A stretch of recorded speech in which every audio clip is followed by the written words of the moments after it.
Hello, everyone. I know many of you listen while falling asleep.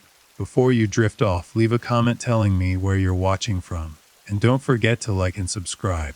Now, let's get comfortable, relax, and dive into tonight's case. Philadelphia, a city of history, of Liberty Bells and cobblestone streets, of neighborhoods packed tightly together like old friends who never quite learned to give each other space. And nestled in the northeastern corner of that city sat a neighborhood called Frankford, a working-class community. Modest row homes lined up side by side, their brick faces worn smooth by decades of harsh Pennsylvania winters. Corner stores on every block. Bars where the same regulars showed up every Friday night. Churches where the same families filled the same pews every Sunday morning. People here knew each other. They looked out for each other. They borrowed sugar and returned it. They watched each other's kids play in the street until the streetlights came on. Frankford was not a perfect neighborhood. No neighborhood is. But it was a real one. A breathing, living, human one. And for a long time, the people who called it home felt safe within its familiar streets. That feeling would not last, because something was coming to Frankford. Something that would turn those familiar streets into a source of terror. Something that would make women afraid to walk alone. Afraid to step outside after dark. Afraid to trust the very neighborhood that had always been their home. Something that the newspapers would eventually give a name that would send chills through the entire city of Philadelphia and beyond. The Frankford Slasher. Between 1985 and 1990, a killer moved through the streets of Frankford like a shadow. Silent. Brutal. At least 8 women were murdered. All of them killed within a few square miles of each other. All of them stabbed, many of them sexually assaulted. All of them vulnerable in ways that the world too often ignores. Women who struggled with addiction. Women who worked the streets to survive. Women whose lives the system had already abandoned long before a killer found them. And when they died, the world was slow to notice, slow to care, slow to act. The Frankford Slasher case is one of the most disturbing, most frustrating, and most heartbreaking unsolved serial killer cases in American history. Because even after a man was arrested and convicted for one of the murders, the killings continued. Which meant one of two things. Either the wrong man was behind bars, or the Frankford Slasher was still out there, still walking those same streets, still hunting. And to this day, no one knows for certain which one is true. Tonight, we are going to walk through every piece of this case. We are going to meet the victims, the real women behind the headlines, women who deserved so much more than what they got. We are going to follow the investigation, the leads, the dead ends, the arrests, the controversy. We are going to sit with the horror of what happened in Frankfurt for 5 long years. And we are going to ask the question that investigators, journalists, and families have been asking for decades. Who was the Frankfurt Slasher? But before we get to the darkness, let's go back to the beginning. Back to Frankfurt as it was.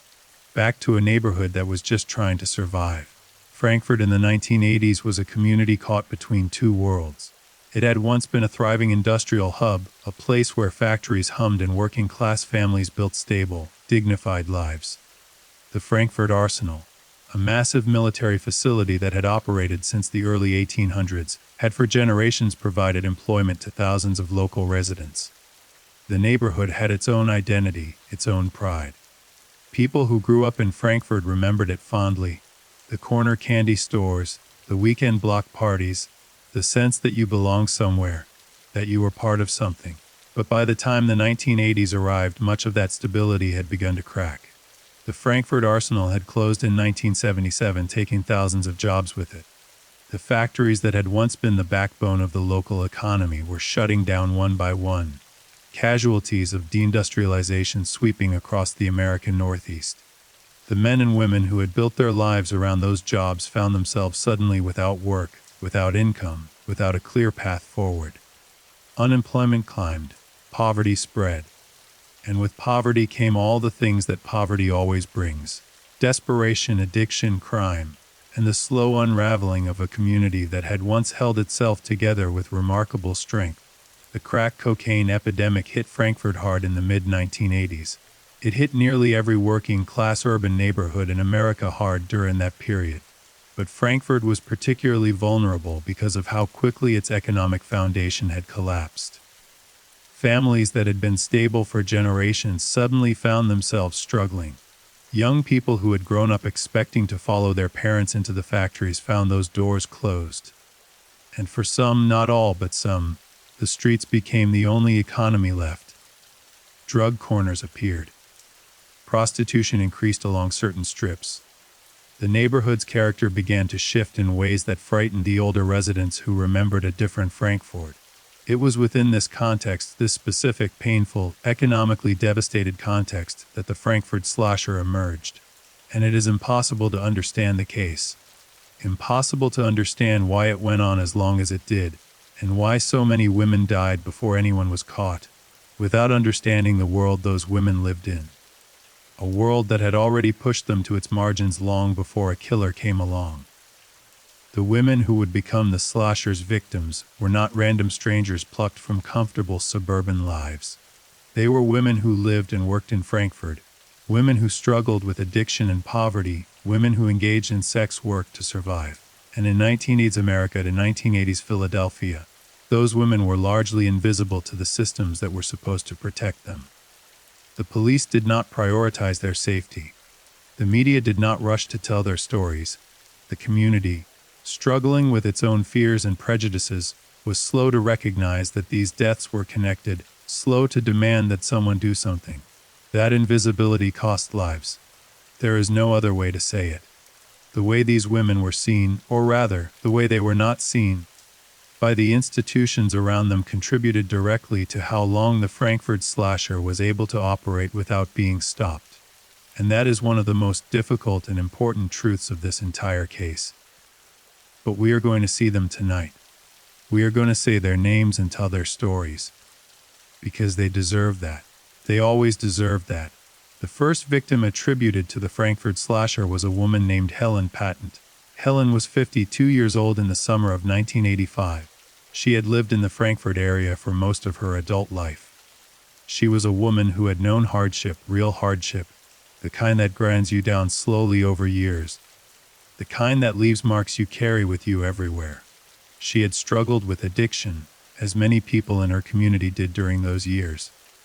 She had made choices that the world judged harshly, because the world often judges harshly the choices made by people it has already decided do not matter. But Helen Payton was a person. She had people who knew her name, people who noticed when she was gone.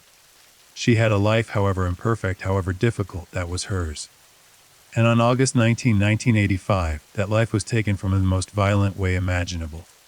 Helen's body was discovered on that August morning in a location near Frankfurt Avenue, the main commercial corridor that ran through the heart of the neighborhood. She had been stabbed multiple times. The brutality of the attack was immediately apparent to the officers who responded to the scene. This was not a robbery gone wrong. This was not an accident. This was an act of profound, deliberate violence directed at another human being. The investigation into Helen Payton's murder began, as most investigations do, with hope. Detectives canvassed the area. They spoke to people who might have seen something, heard something, known something. They gathered what forensic evidence they could from the scene. But the leads were thin.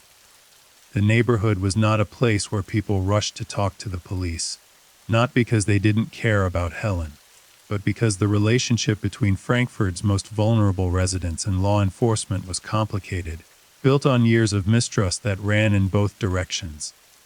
Witnesses were hard to find.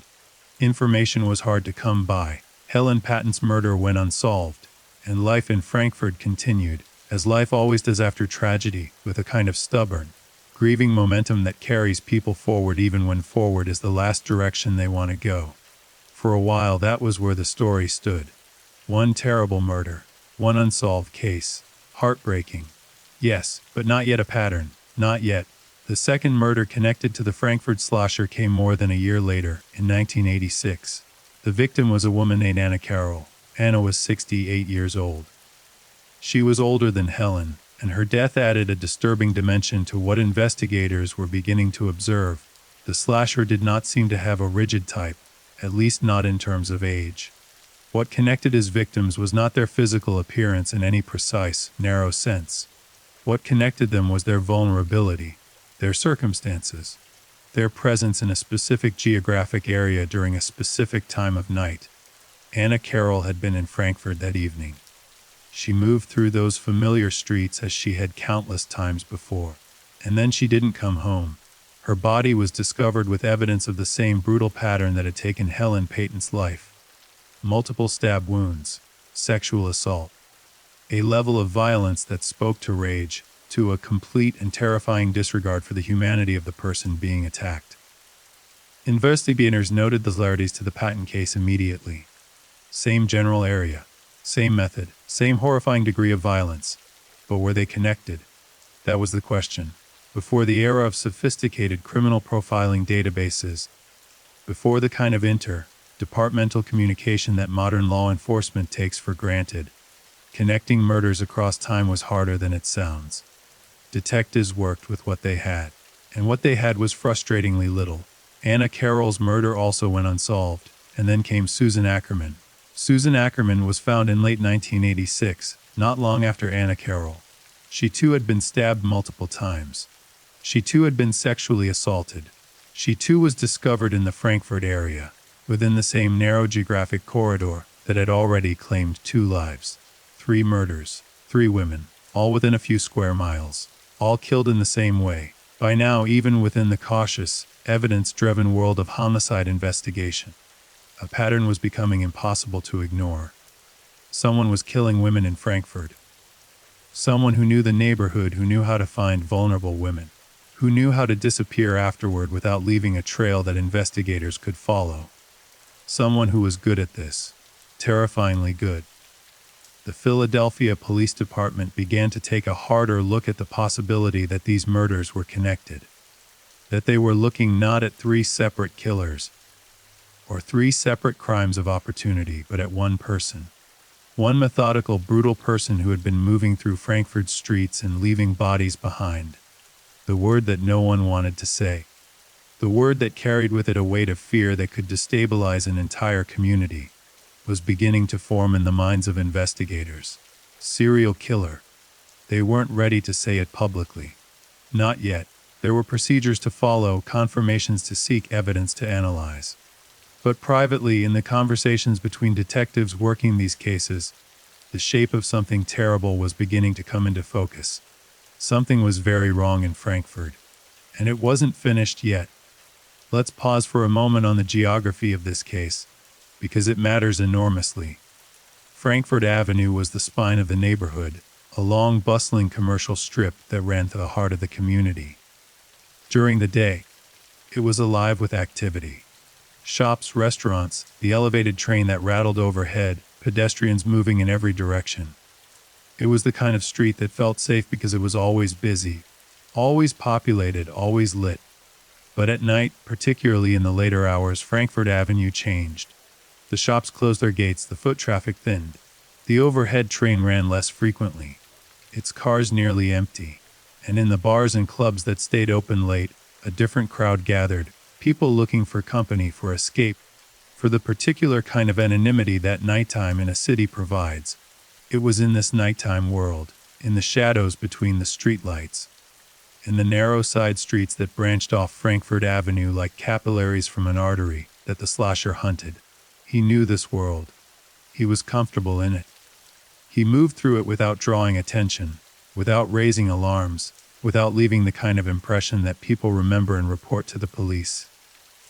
That comfort, that terrifying, practiced ease, was one of the reasons he was so hard to catch.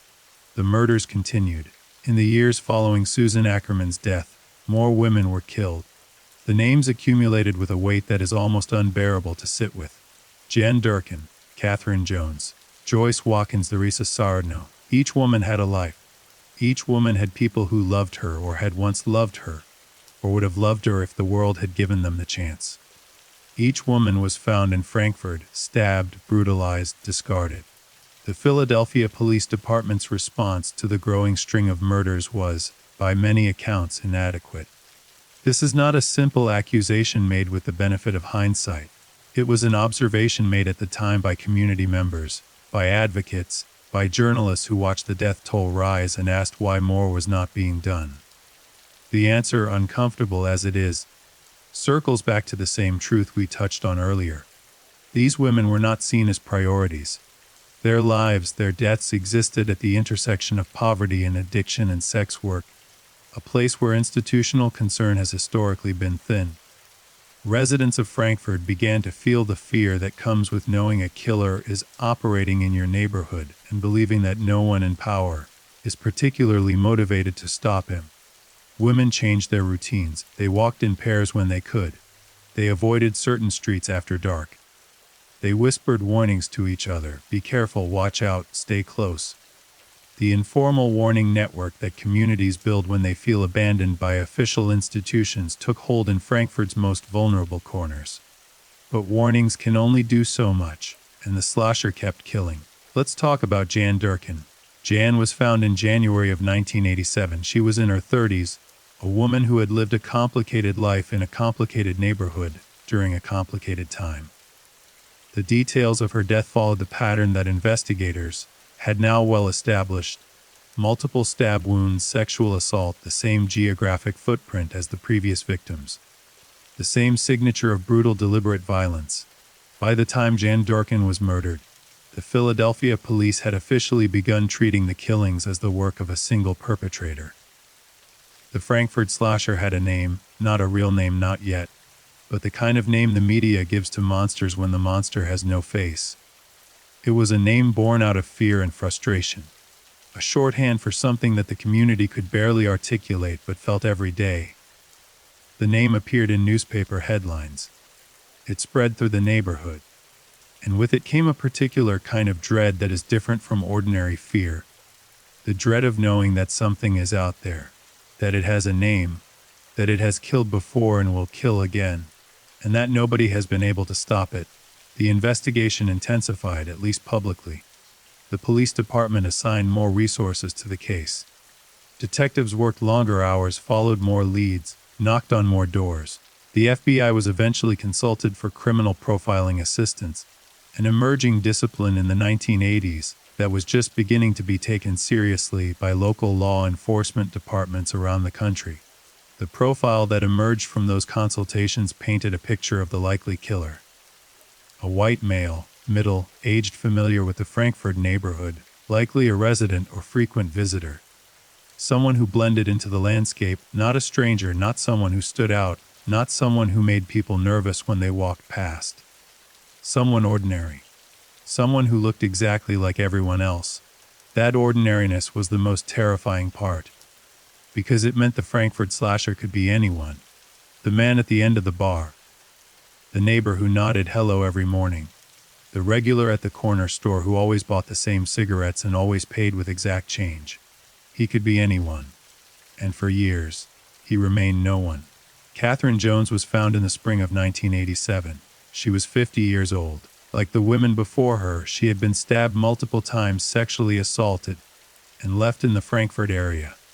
Like the women before her, her death generated a brief flare of attention, a news story, a press conference, a statement from the police department promising that justice would be done, and then faded back into the long, quiet tragedy of the ongoing investigation. Catherine had people who missed her. People who remembered her laugh, her habits, the specific way she moved through the world. People for whom her absence was not a statistic but a one that didn't heal. Those people deserved answers. They are still waiting. Joyce Watkins was next. Joyce was found in 1987 as well, making that year the deadliest stretch of the Frankfurt slasher's known killing spree. 3 women in a single year. 3 families shattered. 3 investigations that were officially separate, but everyone now understood to be part of the same horrifying story. Joyce Watkins had a daughter. A child who grew up knowing that her mother had been murdered, knowing that the man who did it had never been properly identified, never been properly brought to justice. That daughter's experience, the particular grief of losing a parent to violence, compounded by the grief of never having closure, is one of the most painful threads running through this entire case. Joyce deserved better. Her daughter deserved better. They all deserved better. By the late 1980s, the Frankford slasher case had become one of the most high-profile unsolved serial murder investigations in Philadelphia's history. The police were under pressure, from the public, from the media, from community leaders who demanded answers. Women in Frankford were frightened. Business owners along Frankford Avenue reported that foot traffic had declined in the evening hours as residents avoided the street after dark. The fear was palpable, physical, something you could feel in the air of the neighborhood, like a change in weather. And then came the murder that would finally produce an arrest. The murder of Carol Dowd. Carol Dowd was found on January 19, 1990. She was found inside a fish market on Frankford Avenue, a business called Ree's Fish Market, a small, modest shop of the kind that dotted the commercial strip throughout the neighborhood. She had been stabbed to death. The crime scene was brutal, even by the standards of a case that had already produced more than enough brutality. But this time there was something different. This time, the killer had left something behind. A witness. A man had been seen inside the fish market around the time of Carol Dowd's death. He had been seen leaving. And that man, that ordinary-looking unremarkable blends, right to the background man, would become the center of one of the most controversial chapters in the entire Frankford slasher story. His name was Leonard Christopher. Leonard Christopher was a black man in his late 30s, a resident of the Frankfurt area. He had been seen at the fish market. He was identified by a witness. He was arrested, charged with Carol Dowd's murder, and eventually convicted. And then, while Leonard Christopher was awaiting trial, sitting in a jail cell, unable to be in Frankfurt or anywhere near it, another woman was murdered. In the same way. In the same neighborhood. With the same brutal signature. Her name was Michelle Denner. And her death threw everything the police thought they knew about the Frankfurt slasher into doubt. We will get to Michelle Denner. We will get to Leonard Christopher's trial and conviction, and the devastating questions that followed. We will get to the investigators who spent years trying to make sense of a case that seemed designed to resist sense. But first, let's go back. Let's go back to the women. Let's spend some time with who they were before the darkness found them. Because that is what matters most. Not the killer, though we will get to him, or to the question of him, but the women, the lives that were taken. The names that deserve to be spoken not as entries in a police file, but as the names of real human beings who walked these streets and felt the sun on their faces, and had hopes that were never allowed to become reality. Let's go back to the beginning of the Frankfurt slasher story. And this time, let's look not at the crime scenes, not at the investigation, but at the world the victims came from.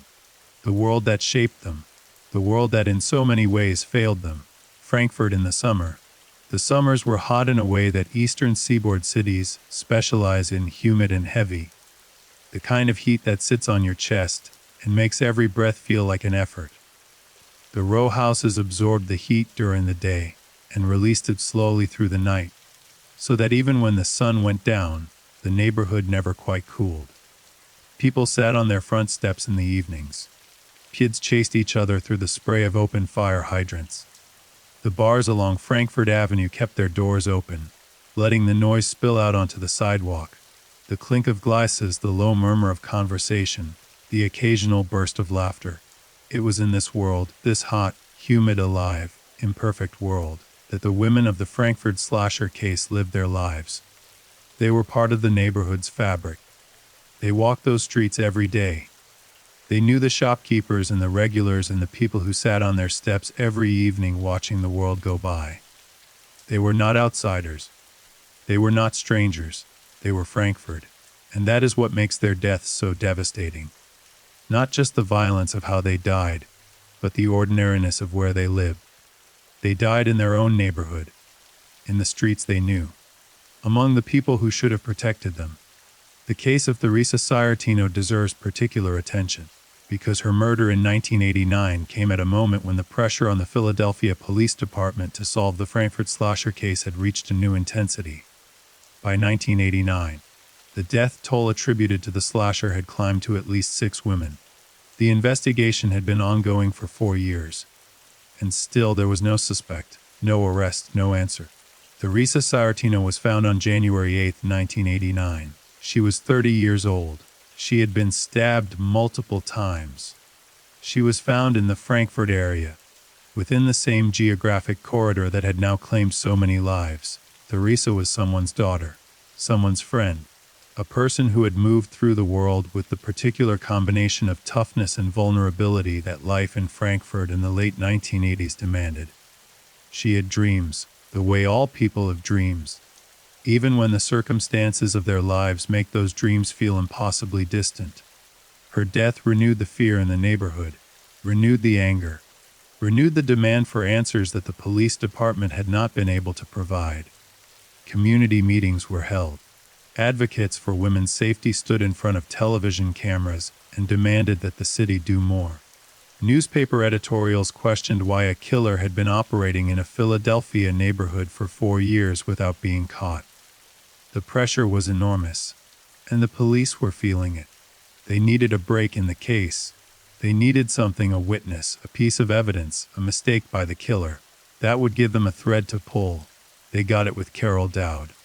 Or at least, they thought they did. Let's talk about what the neighborhood felt like in those years. Let's talk about the specific texture of fear that settled over Frankfurt as the murders continued and the killer remained free. Women who lived in the area described that period with a particular kind of language that captures not just fear but a sense of abandonment, of being left to fend for themselves in a situation that should never have been allowed to continue as long as it did. They changed their routes. They stopped going out alone after dark. They watched their friends and neighbors with a new and terrible awareness that someone among them might be a killer, or that someone among them might be the next victim. The bars along Frankfurt Avenue, which had always been social gathering places, became more complicated spaces during those years. On one hand, they offered company, visibility, the safety of being in a public place surrounded by other people. On the other hand, investigators believed the killer may have been finding his victims in or near those bars, women who left alone, who walked home through the dark streets, who were in the wrong place at the wrong time. The regulars watched each other differently. The bartenders paid attention in new ways. The women who frequented those spaces began to look out for each other with a heightened, anxious awareness that speaks to what communities do when institutions fail them. They created their own safety networks. They watched each other's backs. They tried, but they couldn't be everywhere, and the slasher found the gaps. By 1990, when Carol Dowd was murdered and Leonard Christopher was arrested, the Frankfurt slasher case had become a defining story for the neighborhood and for the city. It had changed Frankfurt in ways that would take years to fully understand. The fear had left its mark on the community, on how people moved through their own streets, on how they thought about their neighbors, on the collective trauma of knowing that something monstrous had operated among them for so long. And now, with an arrest, came a complicated mix of emotions. Relief that someone was being held accountable, hope that the nightmare might finally be over. But also, for those who paid close attention, for those who knew the details of the case, a nagging uncertainty, a question that sat in the back of the mind and refused to go away. Was Leonard Christopher really the Frankfurt slasher? Was this the man responsible for all those deaths, for all those years of terror? Or was something else going on? We will explore those questions. We will dig into the evidence, the trial, the conviction, and the devastating aftermath. We will look at Michelle Denner's murder and what it means for everything the police claim to know about the case. We will try to find our way through one of the most tangled, most troubling, most unresolved chapters in the history of American serial murder. But that is for the next part of our journey tonight. For now, sit with what we know. Sit with the names: Helen Patent, Anna Carroll, Susan Ackerman, G.N. Durkin, Catherine Jones, Joyce Watkins, Teresa Sartino, Carol Dowd. 8 women, 8 lives, 1 neighborhood, 5 years of terror, and a killer who may never have been truly caught. We left off with a neighborhood holding its breath, 8 women dead, 5 years of terror, and an arrest that was supposed to bring answers but instead brought something far more complicated.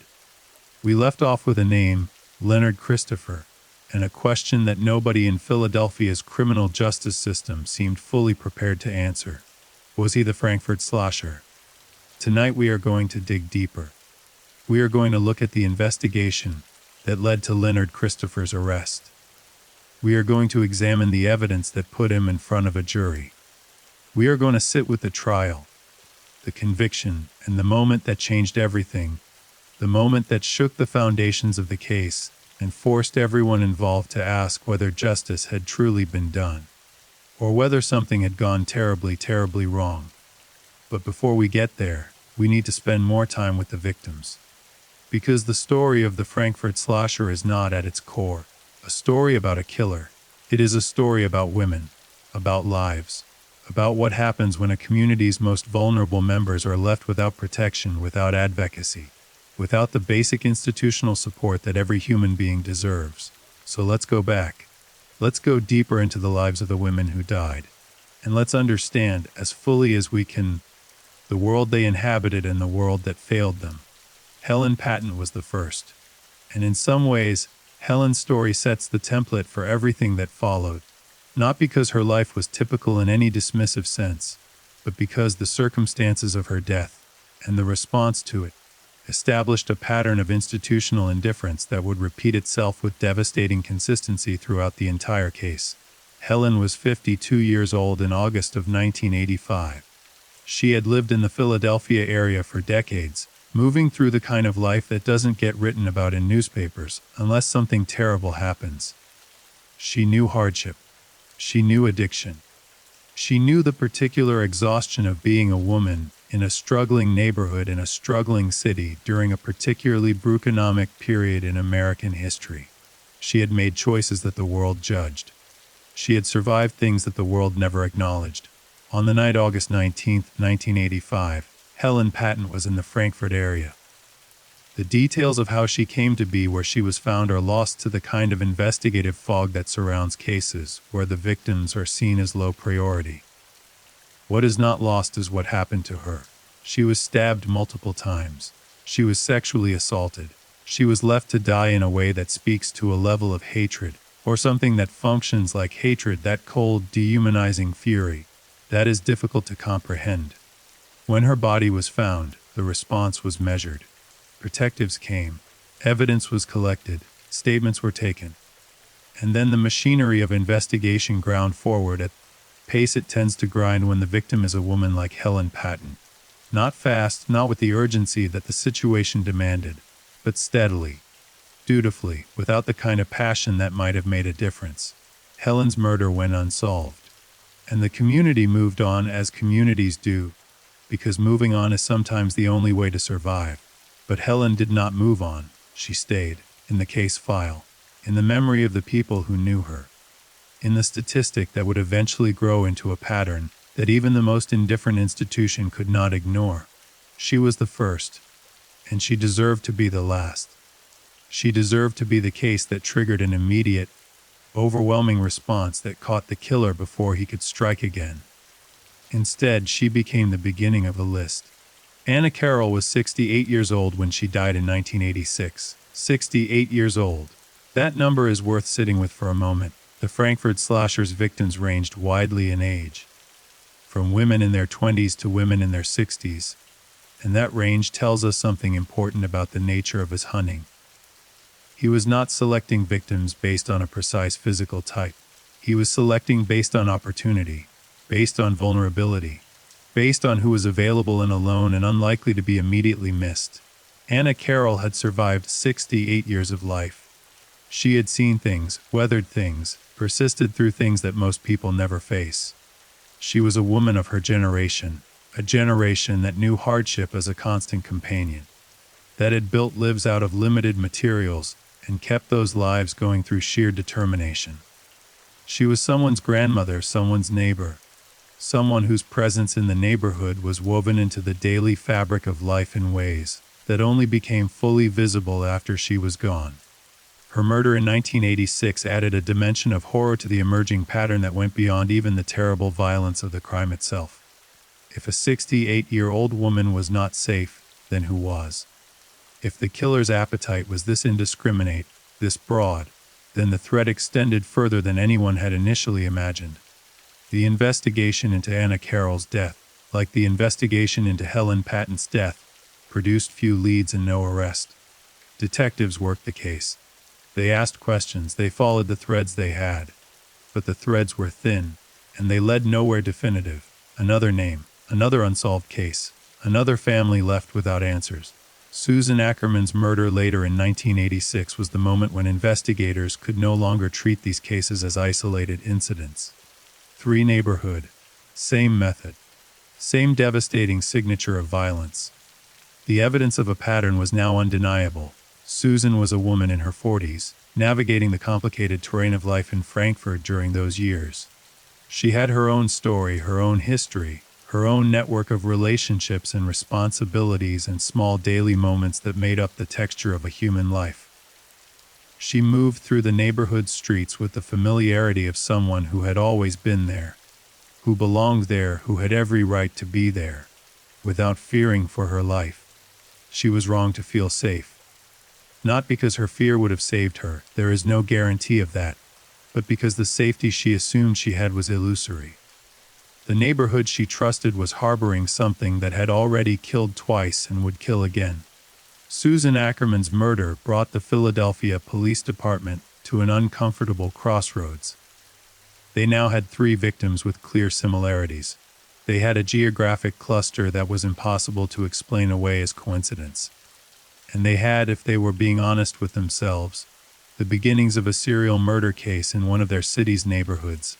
The acknowledgement of that reality was slow, painfully, fatally slow.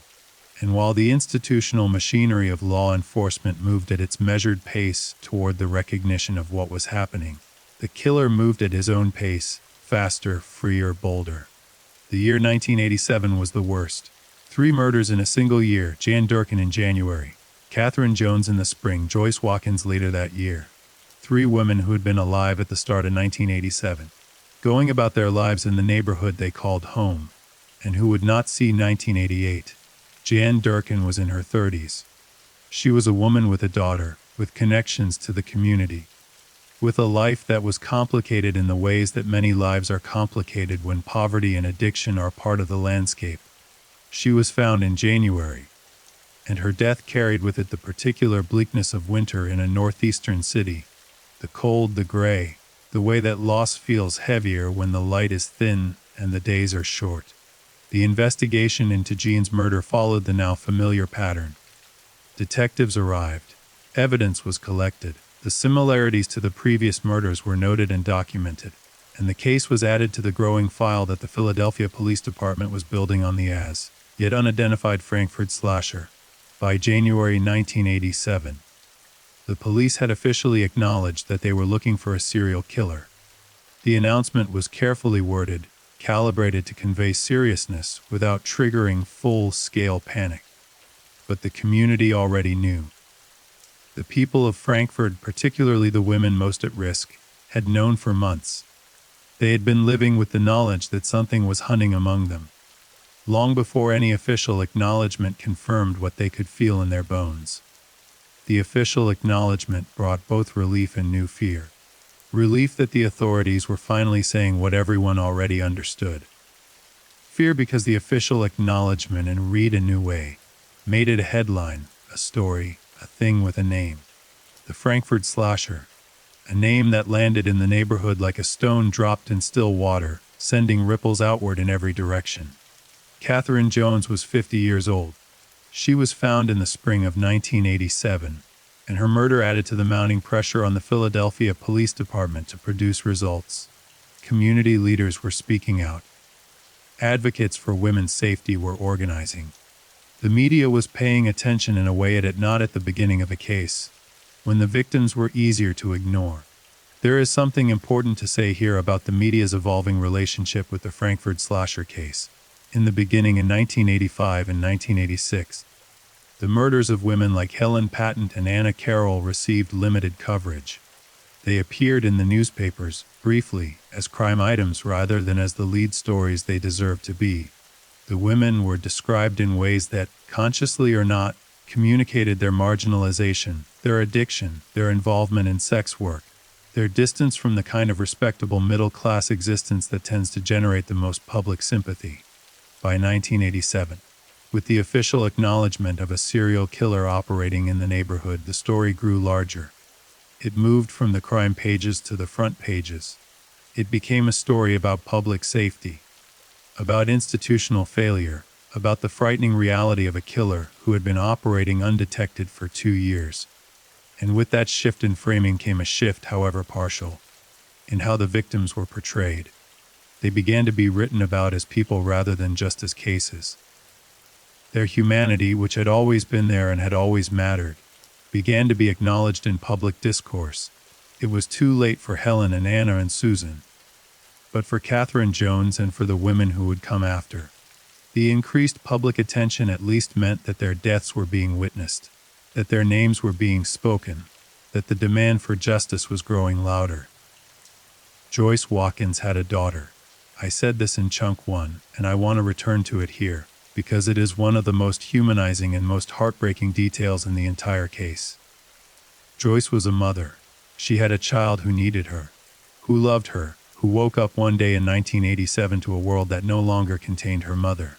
Joyce's daughter grew up in the shadow of that loss.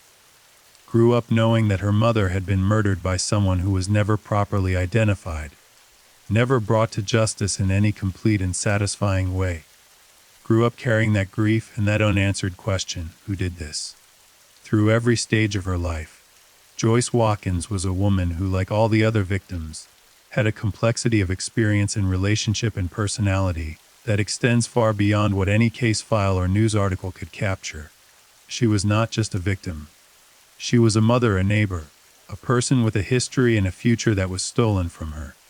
The stealing of that future, the particular cruelty of cutting a life short before it has had the chance to become everything it might have been, is what makes these murders not just crimes but tragedies in the deepest sense of the word. By the time Theresa Sartino was murdered in January of 1989, the Frankford slasher case had been active for more than 3 years. The investigation had consumed enormous resources. Detectives had followed hundreds of leads, conducted countless interviews, analyzed forensic evidence from multiple crime scenes, and still no arrest, still no face attached to the name that the neighborhood had come to fear. Theresa Sartino was 30 years old. She was young, younger than most of the other victims, which added a particular dimension of tragedy to her death. 30 years old is young enough to still have most of your life ahead of you. Young enough that the distance between who you are and who you might become still feels full of possibility. Theresa had that possibility. She had years ahead of her. Years that a killer took away on a cold January night in 1989. Her murder reinvigorated the public pressure on the police department. There were protests. There were town hall meetings. There were pointed questions asked in city council chambers about why a serial killer had been operating in a Philadelphia neighborhood for 4 years without being caught. The police commissioner faced difficult questions at press conferences. The mayor's office released statements promising renewed commitment to solving the case. And behind the scenes, the investigation intensified. More detectives were assigned. More resources were committed. The FBI's behavioral science unit, which had been consulted earlier in the case, was brought back into the conversation. The profile was refined. The geographic analysis was updated. Every piece of evidence from every crime scene was reviewed again with fresh eyes and new context. The investigators needed a break. They needed something to change. And in January of 1990, something did. Carol Dowd. Let's spend some time with Carol before we get to what happened after her death, because Carol Dowd deserves to be more than just the name attached to the arrest that followed. She was a real person. She was a woman who lived in the Frankford neighborhood, who navigated its streets and its social world, who had her own particular place in the community. Carol was found on January 1990, inside Ree's Fish Market on Frankford Avenue. The fish market was a neighborhood institution, one of those small, specific, deeply local businesses that anchor a community and give it character. It was not a glamorous place. It was a working place, a place where people came to buy fish and exchange a few words with the owner and go back to their lives. On January 19, 1990, it became a crime scene. Carol Dowd had been stabbed to death inside the market. The violence was consistent with the previous Frankford slasher murders, multiple stab wounds, sexual assault. The same brutal signature that had appeared at crime scene after crime scene for the past 5 years. Investigators arriving at Rees Fish Market knew immediately that they were looking at another slasher killing. The evidence spoke clearly. But this time the evidence spoke of something else as well. This time there was a witness. The witness, and we need to be careful here, careful to present the facts as they were than as the prosecution would later frame them. Reported seeing a man inside or near Rees Fish Market around the time of Carol Dowd's murder. The description was general in the way that eyewitness descriptions tend to be general: a black man. In his late 30s or early 40s, of medium build. Nothing about the description was strikingly specific. Nothing about it said definitively and without question, "This is the man you are looking for." But it was something. After 5 years of chasing shadows, any witness, any description, any lead at all was something. The investigation focused on the neighborhood, as it had so many times before. Detectives canvassed Frankford Avenue and the surrounding streets. They spoke to the regulars, the shop owners, the people who spent time in the area. And in the course of that canvassing, a name came up: Leonard Christopher. Leonard Christopher was 30 years old in January of 1990. He was a black man who lived in the Frankfurt area. He was known in the neighborhood, a familiar face, someone who frequented the local bars and businesses along Frankfurt Avenue. He was not wealthy. He was not powerful. He was in many ways a product of the same economic pressures that had shaped the entire neighborhood during the 1980s. A man trying to get by in a community that had lost much of its economic foundation. He was also, according to the witness who came forward, someone who had been seen near Rees Fish Market on the night Carol Dowd was murdered. Leonard Christopher was brought in for questioning. What happened during that questioning is a matter of significant dispute that would become central to the controversy surrounding the entire case. The police maintained that the investigation of Christopher was conducted properly and professionally, that the evidence pointed clearly in his direction, and that the eventual prosecution was fully justified by the facts. Critics of the investigation, and there would be many, some of them very credible, maintained something quite different.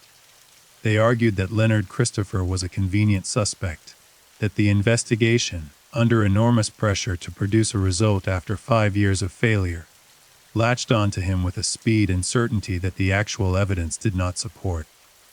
That the eyewitness identification, which was the cornerstone of the case against him, was shaky in ways that should have given prosecutors pause, and that the rush to close the case, the institutional hunger for a resolution after years of embarrassing failure, led the Philadelphia Police Department to charge a man who may not have been the Frankfurt slasher at all.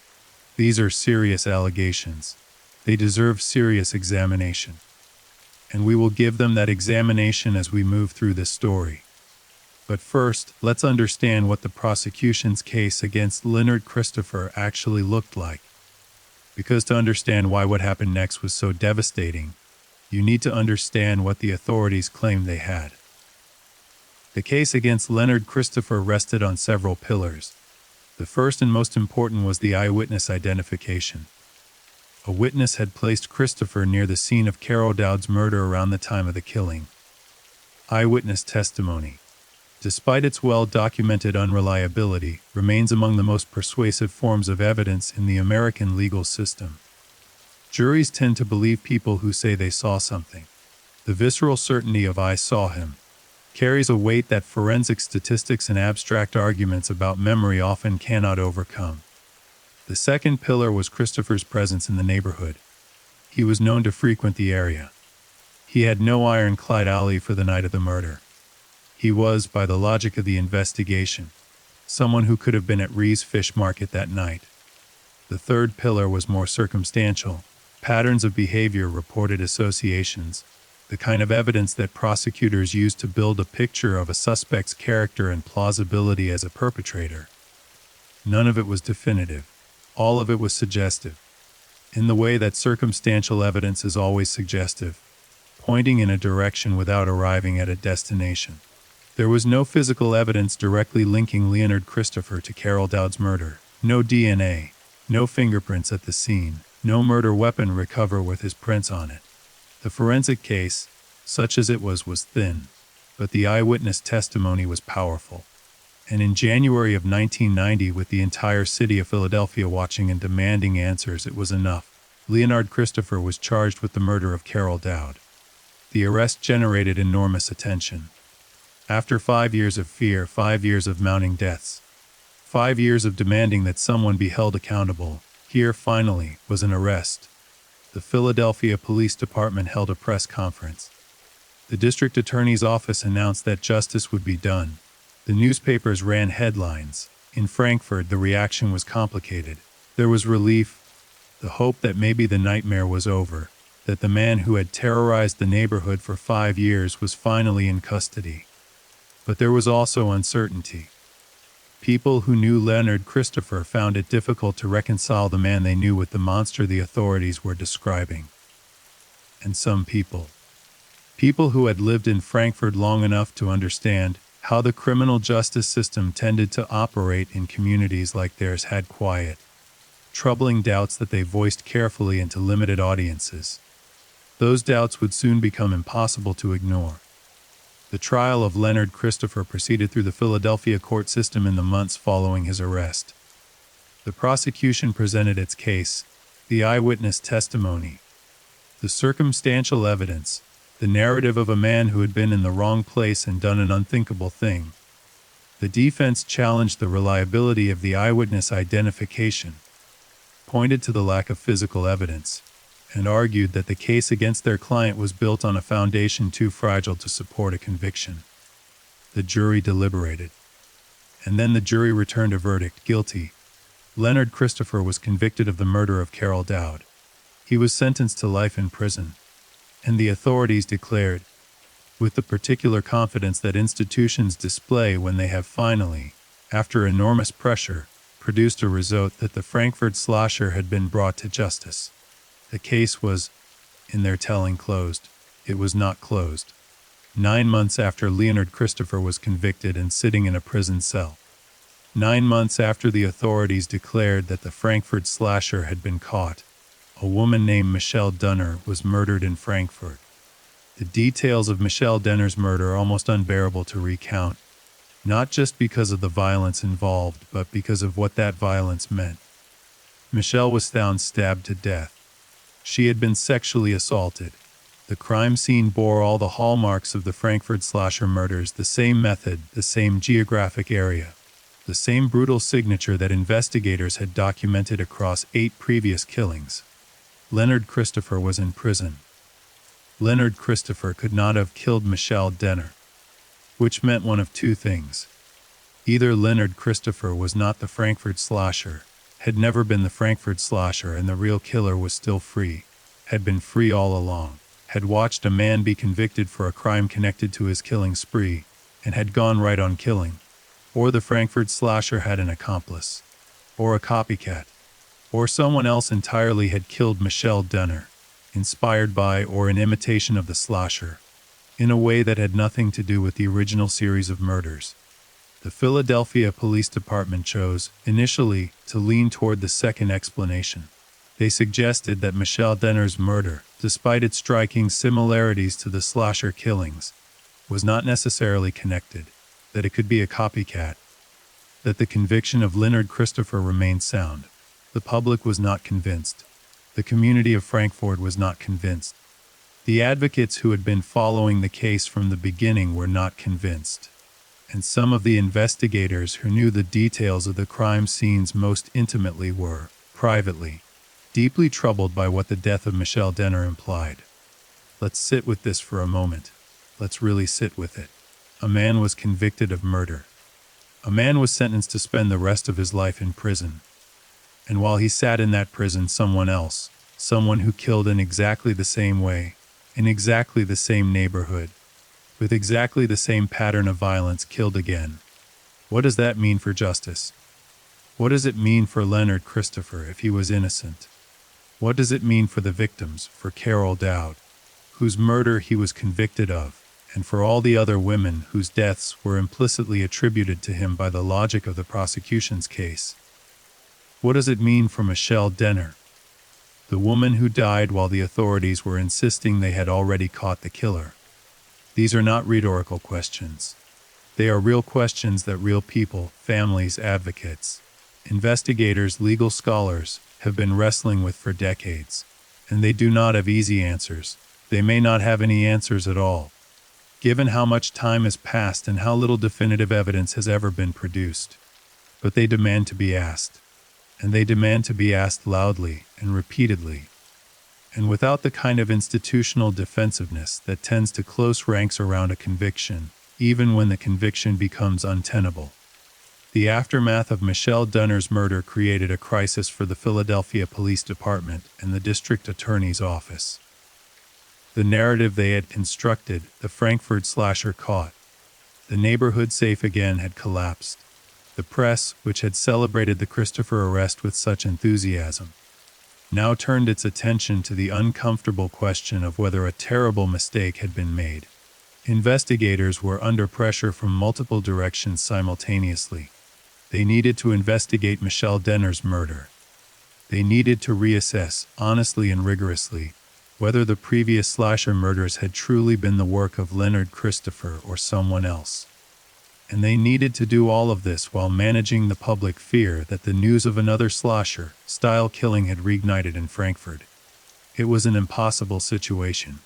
And the way it was handled, or rather, the way it was mishandled, the way the institutional impulse to protect the existing conviction battled against the investigative obligation to follow the evidence wherever it led, is one of the most damning chapters in the entire story.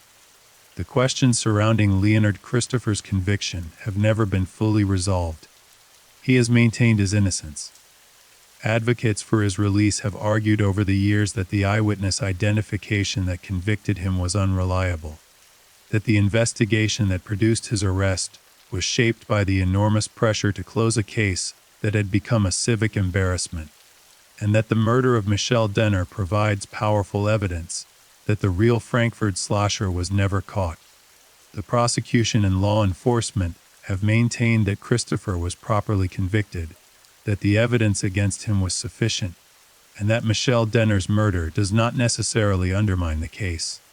They have suggested at various times that the slasher case may have involved more than one killer, or that Michelle Denner's murder was unconnected to the series, or that Christopher remains guilty of Carol Dowd's death, regardless of who killed the other women. None of these explanations is fully satisfying. None of them answers the question that sits at the center of this case, at the stone in still water, sending ripples outward in every direction. If Leonard Christopher is innocent, then the real Frankford slasher was never caught. He lived in the neighborhood. He watched the investigation unfold. He watched a man be arrested and convicted for a crime connected to his killing spree. And he walked free. He may have been anyone: a neighbor, a regular at the bar, a man who sat on his front steps on summer evenings and nodded hello to the people who passed. He may still be alive today. Let's talk about what the criminal profile told investigators about the kind of person they were looking for. Because the FBI profile that emerged from the behavioral analysis of the Frankford slasher case is one of the few concrete investigative tools we have to work with. And it tells us something imperfect, incomplete but meaningful about the nature of the person who committed these crimes. The profile suggested a white male. This was significant and is worth pausing on. Leonard Christopher was black. The profile described a white perpetrator. The disconnect between the profile and the suspect was noted at the time, and has been cited repeatedly by those who question Christopher's conviction. The FBI's behavioral science unit, working from the evidence of the crime scenes themselves, from the patterns of violence, the geographic clustering, the selection of victims, concluded that they were looking for someone white. Leonard Christopher is not white. This does not, by itself, prove that Christopher was wrongly convicted. Criminal profiles are not infallible. The science of behavioral profiling, while valuable, is not precise enough to be treated as a definitive description of a perpetrator. Profiles are best understood as investigative tools, not as portraits. They narrow the field of possibilities, they do not eliminate individuals with certainty. But it is a data point, a troubling one. A data point that belongs in any honest accounting of the Frankford slasher case and the questions that surround Leonard Christopher's conviction. The geographic profile was equally telling. The Frankford slasher operated within an extremely confined area, a few square miles centered on Frankford Avenue and the surrounding streets. This level of geographic concentration is, according to criminal behavioral analysis, characteristic of someone who is deeply familiar with the territory. Someone who knows it well enough to move through at night without drawing attention, without getting lost, without making the kind of navigational errors that can expose a killer. This is not a tourist. This is not someone who came to Frankfurt from outside the neighborhood to commit murders and then went home. This is someone who lived there, or spent so much time there that it was effectively home. Someone for whom those streets were as familiar as the back of their own hand. That familiarity is one of the reasons the slasher was so hard to catch. He did not stick out. He did not look like someone who didn't belong. He was, by all the available evidence, exactly where he always was, in his own neighborhood, among his own people, invisible because he was so completely, unremarkably present. The question of motive is one that investigators and analysts have wrestled with extensively in the Frankfurt slasher case. Serial killers are not a monolithic category. They kill for different reasons, driven by different psychological needs, expressing different forms of pathology through their violence. Understanding why the Frankfurt slasher killed, what need the killing served, what drove him to return again and again to the same narrow geographic territory and the same pattern of violence, is essential to understanding who he might have been. The sexual component of the crimes, the fact that the victims were sexually assaulted as well as murdered, suggests a killer driven by a combination of sexual and dominance-related impulses. This is not unusual in cases of serial murder. Many serial killers who target women operate from a similar psychological foundation. The violence serves a purpose for the killer that is at once sexual and about power, about the assertion of total control over another human being, the ultimate expression of dominance. The choice of victims tells us something as well. The slasher targeted women who were vulnerable, women who were on the streets at night, women whose circumstances made them less likely to be immediately missed, women whose deaths were less likely to generate the kind of immediate, overwhelming investigative response that more socially prominent victims would have triggered. This selectivity suggests a level of calculation, a coldness, a strategic awareness that goes beyond simple opportunism. The slasher was not just taking advantage of whoever happened to be available. He was selecting for specific characteristics of vulnerability. He understood, at some level, the social dynamics that made certain women safer targets. That understanding is chilling. It speaks to someone who had thought about this, who had internalized, consciously or not, the hierarchies of social value that made his crimes easier to commit and harder to solve. The investigation into the Frankfurt slasher case continued after Leonard Christopher's conviction, even as the official position of the police department maintained that the case was essentially resolved. Individual detectives, troubled by the persistence of questions about the case, continued to dig. Advocates for Christopher continued to press for a reinvestigation. Journalists who had been following the case from the beginning continued to ask uncomfortable questions. And through all of it, the real answer, if there is a real answer, remained stubbornly out of reach. This is one of the most difficult things to accept about cases like the Frankfurt slasher. The justice system is built around the premise that truth is discoverable, that evidence can be gathered and assessed, and that from that process a definitive conclusion can be reached. But some cases resist that premise. Some cases are messy in ways that the system is not designed to handle well, messy in ways that leave families without closure, communities without answers, and the possibility of injustice hanging in the air for decades. The Frankfurt slasher case is one of those cases, and it demands from us not false certainty, but something harder and more honest. The willingness to sit with uncertainty, to hold the question open, to say we don't fully know and to mean it, even when not knowing is uncomfortable. We are going to move, in the next section of tonight's story, into the deeper investigation. We are going to look at the specific evidence from the crime scenes, at the forensic details that investigators gathered across 8 murders over 5 years. We are going to examine the timeline more carefully, not just who died and when, but what the pattern of those deaths tells us about the killer's movements, his habits, his psychology.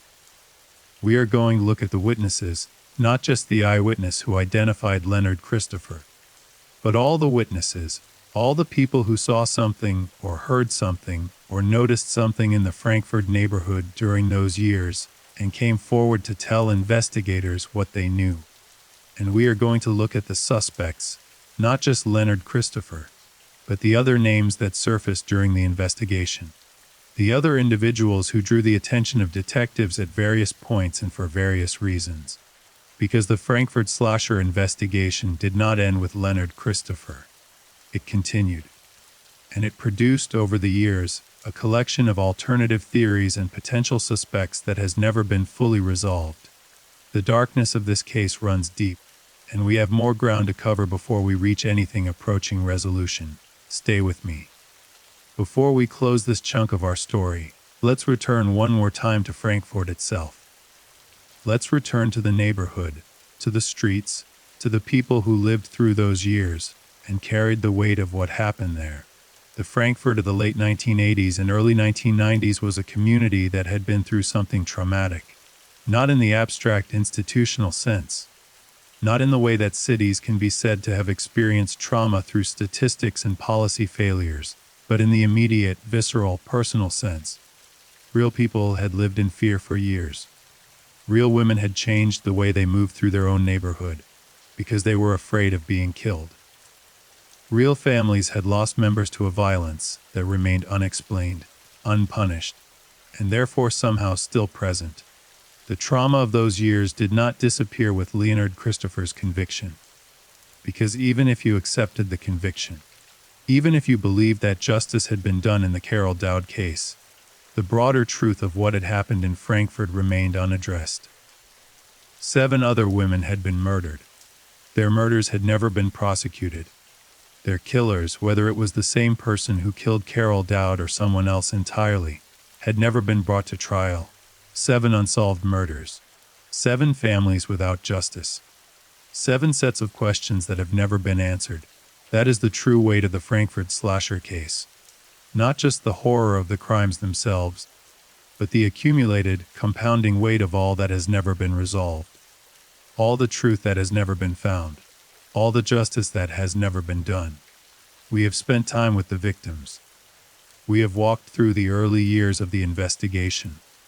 We have watched the arrest of Leonard Christopher, and the devastating moment when Michelle Dunner's murder threw everything into question. We have sat with the uncertainty, the institutional failure, the accumulated grief of a neighborhood that deserved so much better than what it got. Now we go deeper. Now we follow the investigators. We follow the evidence. We follow the threads that were pulled and the threads that were left dangling. We sit inside the investigation itself, inside the rooms where detectives spread crime scene photographs across metal tables and tried to make sense of what they were looking at. Inside the conversations where profiles were built and suspects were considered and discarded. Inside the painful, grinding, often frustrating work of trying to find a killer who was very good at not being found. Because the investigation into the Frankfurt slasher murders is not just a story of failure, though failure is part of it. It is also a story of human effort, of detectives who cared, who worked hard, who lost sleep over these cases and carried them home, and thought about them in the quiet hours of the night. It is a story of a system that was inadequate to the task it faced, but that was composed of individual human beings who were doing the best they could with the tools and the resources and the institutional context they had been given. That complexity matters. It doesn't excuse the failures, but it makes the story more honest. So let's go inside the investigation. The Philadelphia Police Department's homicide division in the 1980s was a busy, resource-stretched, often overwhelmed institution operating in one of America's most complex and challenging urban environments, Philadelphia in the 1980s was a city dealing with the full weight of deindustrialization, crack cocaine, rising violent crime rates, and the particular pressures of a major northeastern city, trying to navigate an era of profound economic and social transformation. Homicide detectives in that environment worked multiple cases simultaneously. They moved from crime scene to crime scene, from interrogation room to interrogation room, carrying the weight of dozens of open investigations at any given time. The luxury of focusing all available resources on a single case, the kind of focused, sustained investigative effort that major cases ideally require, was rarely available. There were simply too many cases, too few detectives, and not enough hours in the day. This context does not excuse what went wrong in the Frankford slasher investigation, but it explains, at least partially, why a serial killer was able to operate in a Philadelphia neighborhood for 5 years before an arrest was made. The system was stretched thin, and the women who were being killed, women whose lives existed at the margins of social visibility, did not command the kind of investigative priority that might have compressed that timeline. That is the uncomfortable, structural truth at the heart of this case, and it demands acknowledgement before we go any further. Let's talk about the crime scenes in detail, because the crime scenes are where the evidence lived, where the killer left traces of himself, however faint, however frustratingly incomplete. And examining those scenes carefully tells us things about the Frankford slasher that no profile or theory can fully capture.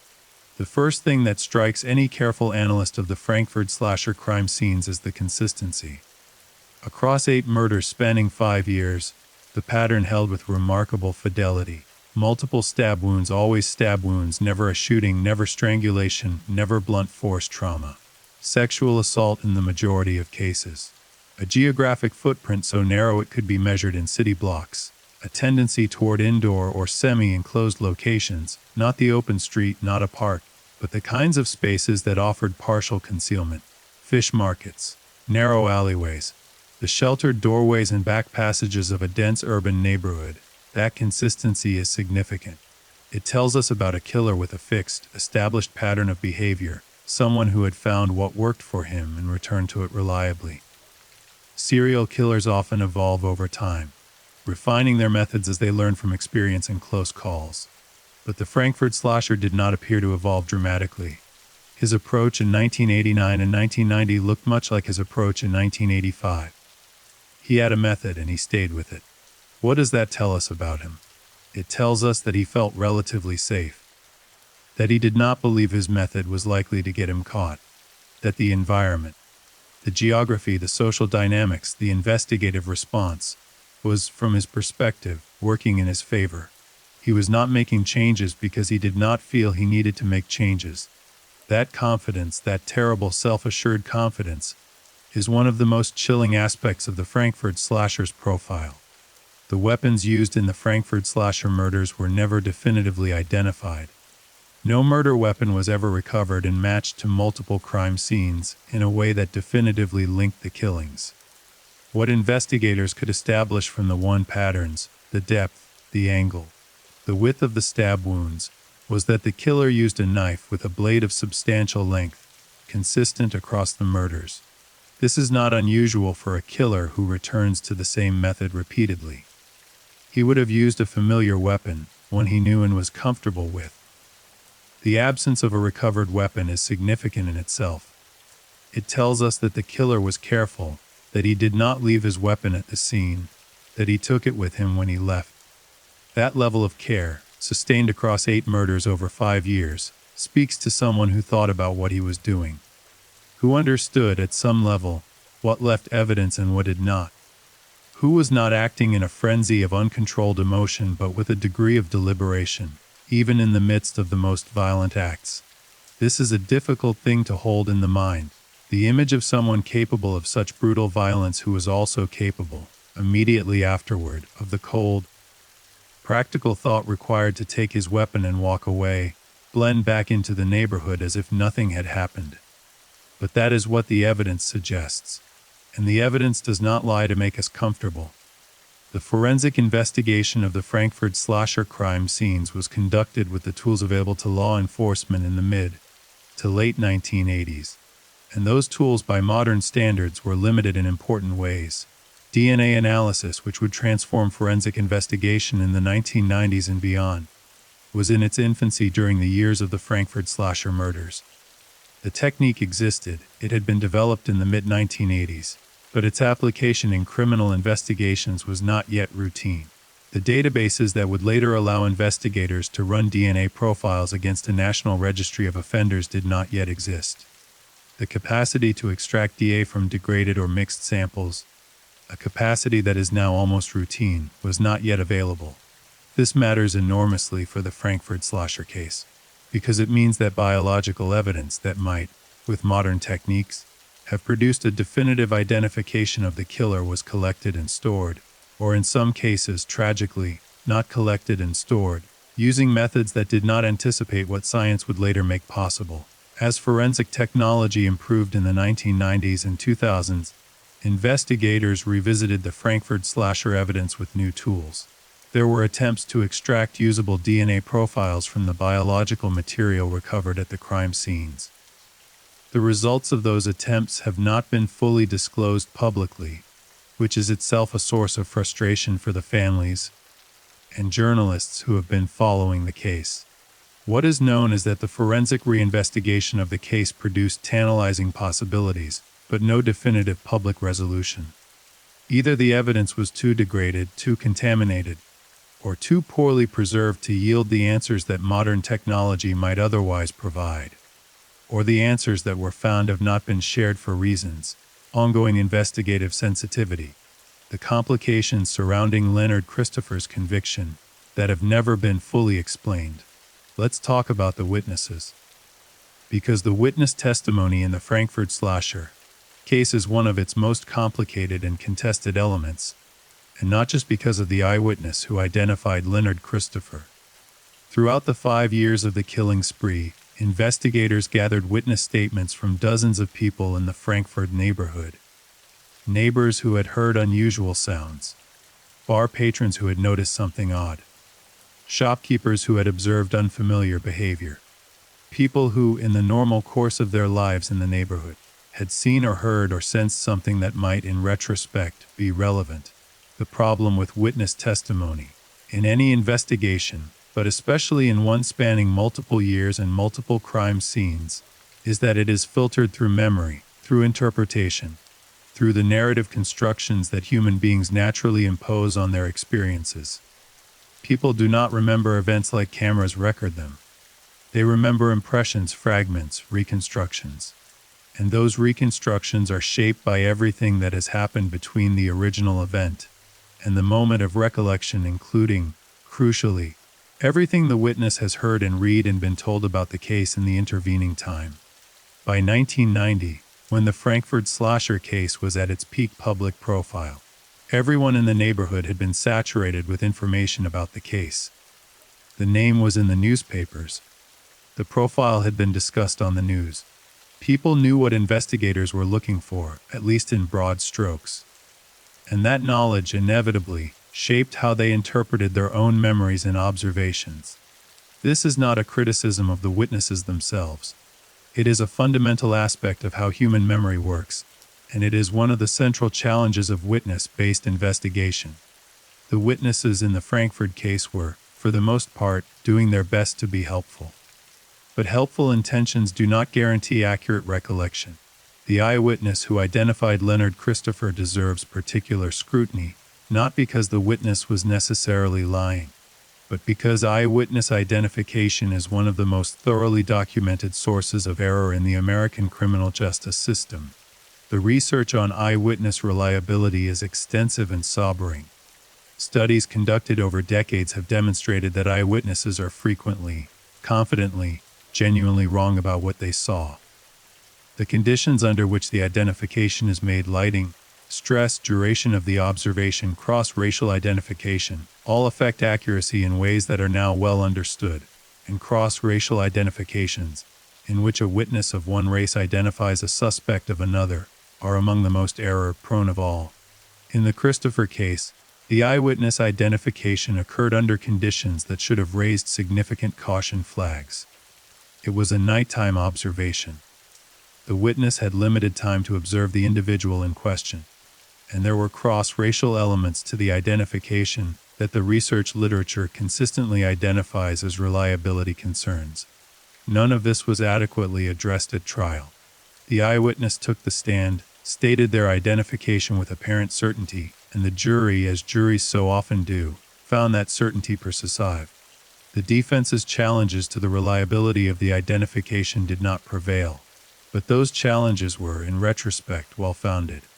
And the murder of Michelle Dunner, occurring while Leonard Christopher sat in prison, transformed those well-founded challenges into something more urgent, into a question of whether an innocent man had been convicted while a serial killer remained free. Let's talk about the FBI profile in more detail, because the profile that the Bureau's Behavioral Science Unit developed for the Frankford slasher is, in some ways, the most revealing document in the entire case. Not because it definitively identified the killer, but because of what it said and what that implies about the disconnect between the profile and the man who was convicted.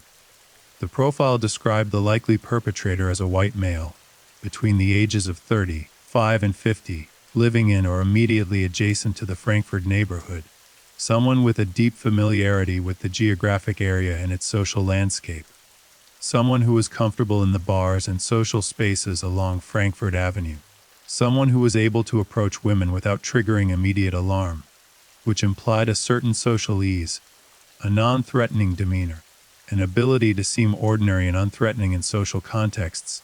The profile also described behavioral characteristics. The killer, the Bureau suggested, was likely someone who functioned relatively normally in daily life, who held a job, or had held one, who had relationships, who was not visibly or obviously disturbed. This is a pattern common among a certain type of serial killer, the kind that the field has come to call organized killers, as opposed to disorganized ones. Organized killers plan are methodical, cover their tracks, and are able to maintain a functional public persona while committing crimes of extraordinary violence in private. The consistency of the Frankford slasher's method, the geographic discipline of his killing ground, the apparent care he took to avoid leaving obvious evidence, all of these pointed toward an organized killer profile. Someone who thought about what he was doing, someone who was, in the terrible vocabulary of criminal psychology, good at this. The racial component of the FBI profile, the description of the likely perpetrator as white, became one of the most contested elements of the case after Leonard Christopher's arrest and conviction. Law enforcement officials were quick to note, publicly and repeatedly, that criminal profiles are not definitive identifiers, that a profile describes probabilities, not certainties, that any individual case can deviate from the statistical patterns on which profiles are built. All of that is true, and it is important to say so clearly, to avoid the trap of treating the profile as an infallible oracle. But it is equally important to note that the profile's racial description was not some peripheral detail, not a minor footnote. It was a central element of the investigative guidance the FBI provided. It was based on careful analysis of the crime scenes, the victim selection, the geographic patterns, and the social dynamics of the case. And it described a white perpetrator. Leonard Christopher is not white. Critics of the conviction have argued that this disconnect, combined with the thin physical evidence, the questionable eyewitness identification, and the subsequent murder of Michelle Dunner, creates a picture of a wrongful conviction that should, at minimum, demand serious re-examination. Those critics include not just activists and advocates but lawyers, criminologists, and journalists who have spent years analyzing the case. Their arguments are not fringe positions. They are serious evidence-based challenges to a conviction that rests on a foundation that has never been as solid as the original prosecution claimed. Now let's turn to the neighborhood itself during the investigation years, because one of the most important and least discussed aspects of the Frankford slasher case is the community's role, both in the investigation and in the broader experience of living through 5 years of serial murder. Frankford was not a passive backdrop to these events. It was a living community of real people who were actively experiencing and responding to an ongoing crisis. And the community's relationship with the investigation was complex, shaped by the same tensions between residents and law enforcement that characterized the relationship between many urban communities and police departments during the 1980s. On one hand, the community desperately wanted the killings to stop. Residents, particularly women and those who knew the victims, were frightened and angry and desperate for protection. They wanted the police to succeed. They wanted an arrest. They wanted to feel safe in their own neighborhood again. On the other hand, the relationship between Frankfurt's most vulnerable residents, the people most at risk from the slasher, and the police department was fraught with the accumulated tensions of years of complicated interaction. Many of the women most likely to have information relevant to the investigation, women who worked the streets, who frequented the same bars and knew the same social networks as the victims, were also women who had reason to be cautious about police contact, who had experienced law enforcement as something other than protective, whose instinct when approached by police was not always to be fully open and forthcoming. This is not a judgment, it is a reality. And it is a reality that creates genuine investigative obstacle, one that no amount of additional detective work could fully overcome, because it was rooted in structural dynamics that went far deeper than any individual case. There were community figures who tried to bridge that gap, people who worked in the neighborhood, social workers, advocates, clergy, community organizers, who understood both the community's fear and its complicated relationship with law enforcement, and who tried to create channels through which information could flow more freely to the investigators who needed it. These efforts were genuine, and in some cases effective. Information did make its way to investigators through informal networks. Tips came in that opened investigative avenues. The community was not, as is sometimes implied in accounts that reduce it to a passive victim, simply silent in the face of the murders. But the structural barriers were real, and they slowed the investigation in ways that may have cost lives. Every month that passed without an arrest was a month in which the slasher could kill again. And he did. Let's talk about the specific locations within Frankfurt where the murders occurred, because the geography is more revealing than a simple reference to the neighborhood might suggest. The murders clustered along and near Frankfurt Avenue, but they were not randomly distributed along that corridor. They tended to occur in specific kinds of locations, places that offered the killer what investigators call a comfort zone and a body disposal site simultaneously. Fish markets, narrow passages between buildings, the semi-private spaces that exist in any dense urban neighborhood, spaces that are technically accessible to the public but that are, in practice, rarely observed or surveilled. This geographic specificity tells us that the killer knew these locations. He had thought about them in advance, or had developed an intuitive sense of where he could act without being seen. This is not the behavior of someone stumbling through the neighborhood in an impulsive rage. This is the behavior of someone who had, consciously or not, mapped the neighborhood's vulnerabilities and moved through them with purpose.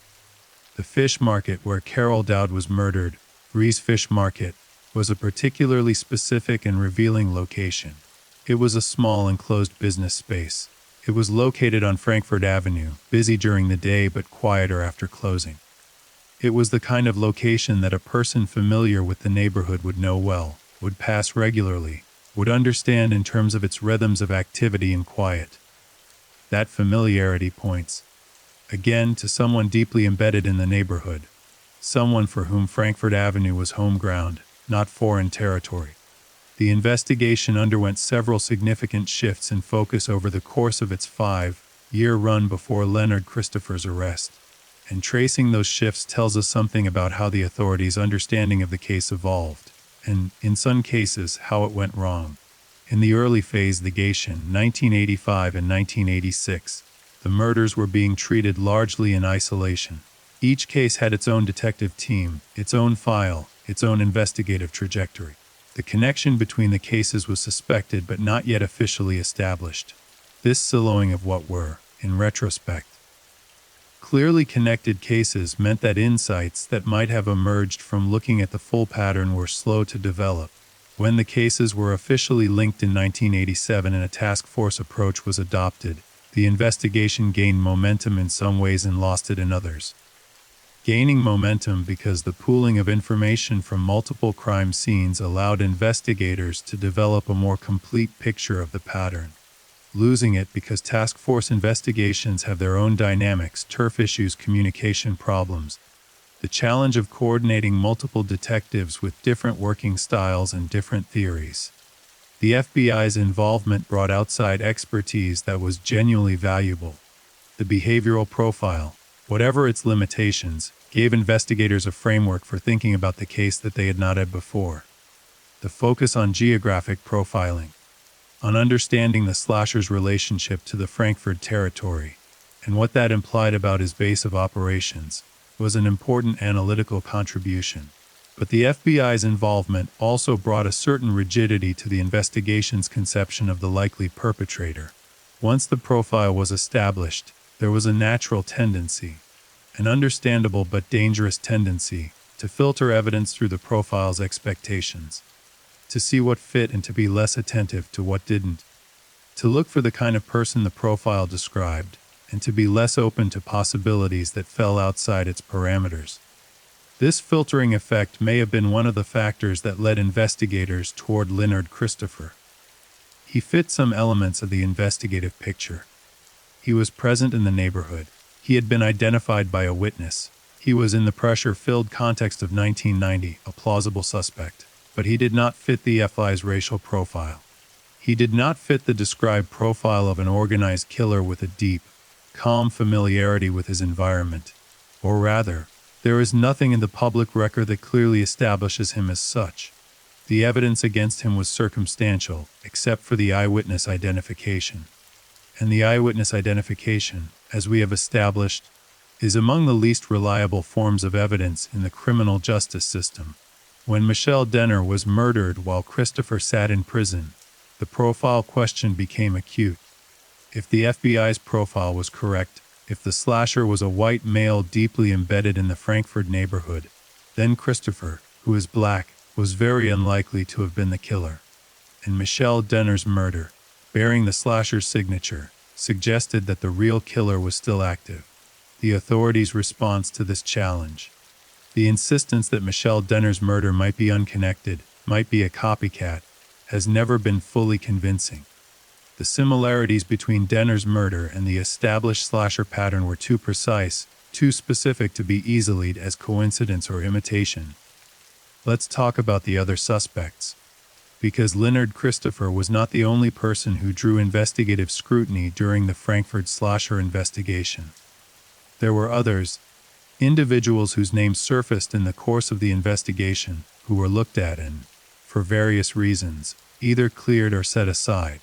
One of the most discussed alternative suspects in the Frankford slasher case was a man whose name has circulated in the investigative community and among journalists who have covered the case for years, without making accusations that cannot be substantiated, because this is a case where uncertainty demands caution.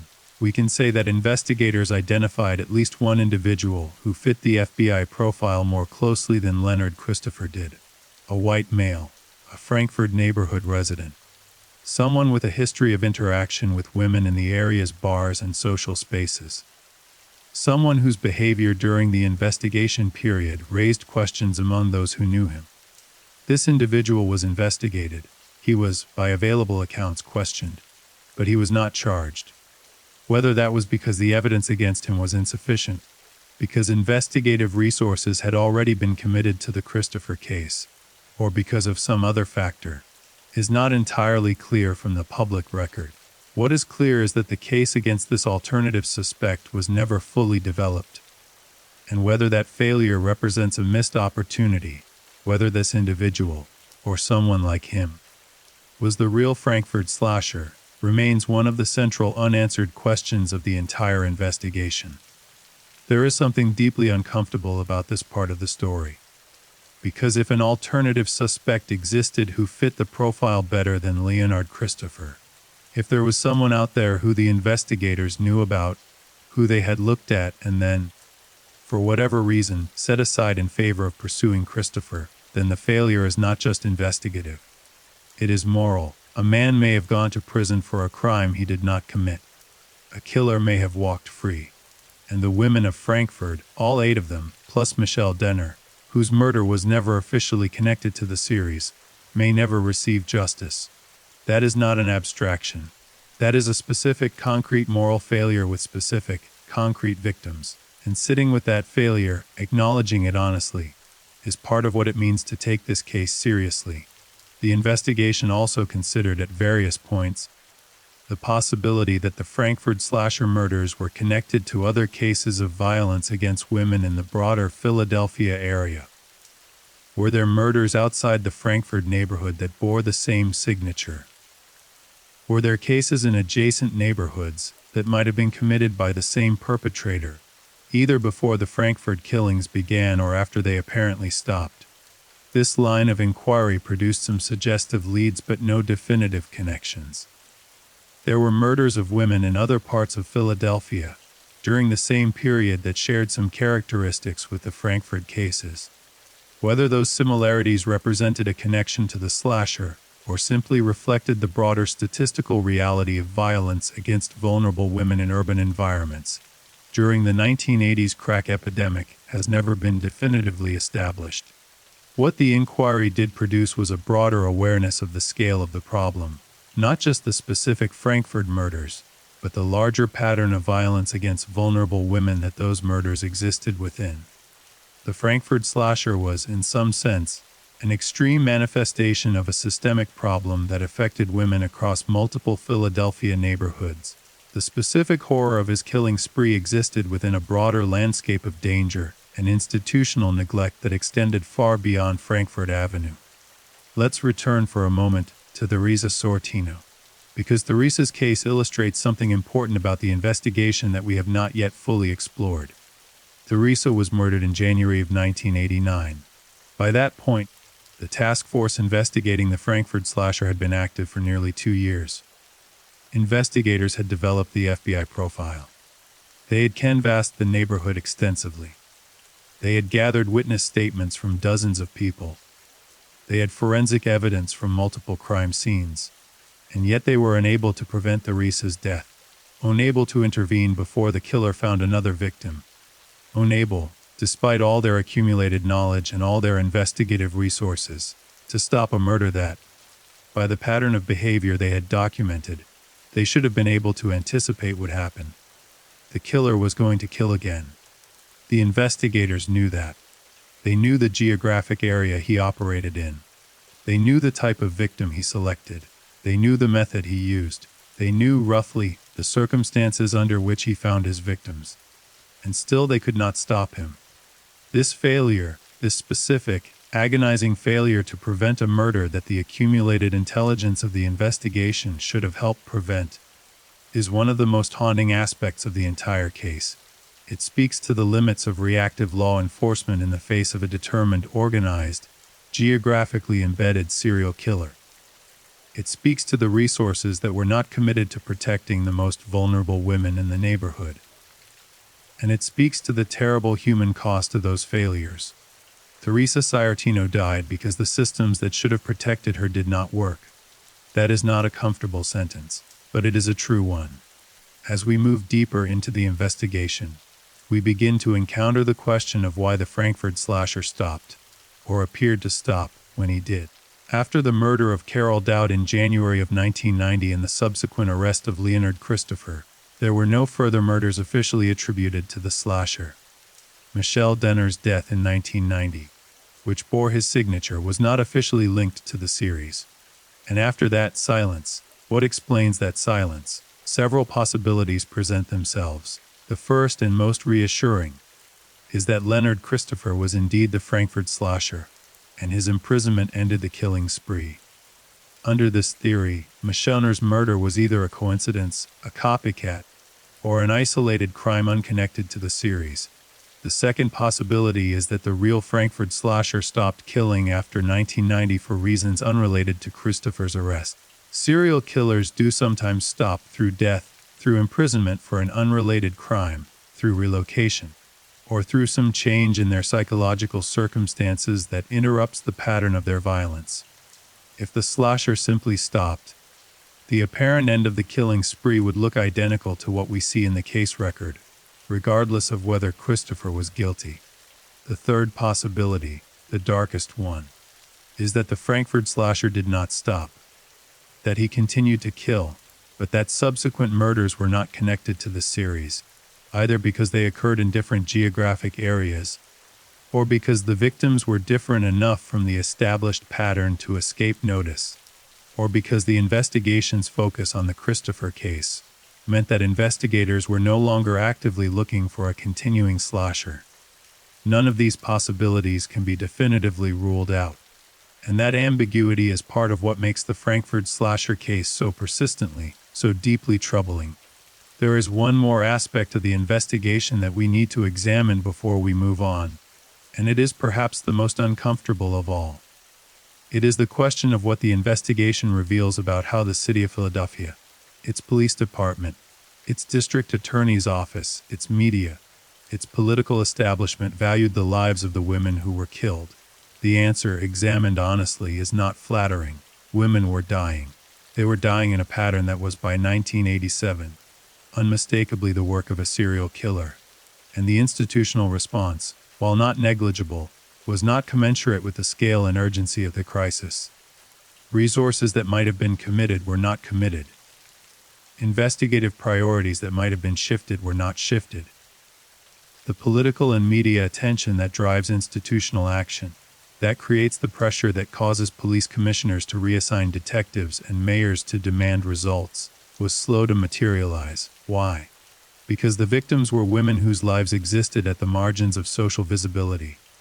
Women who struggled with addiction, women who engaged in sex work, women whose deaths, in the calculus of institutional priority that operated in Philadelphia in the 1980s, did not demand the same level of response as the deaths of women whose lives were more legible to the systems of power.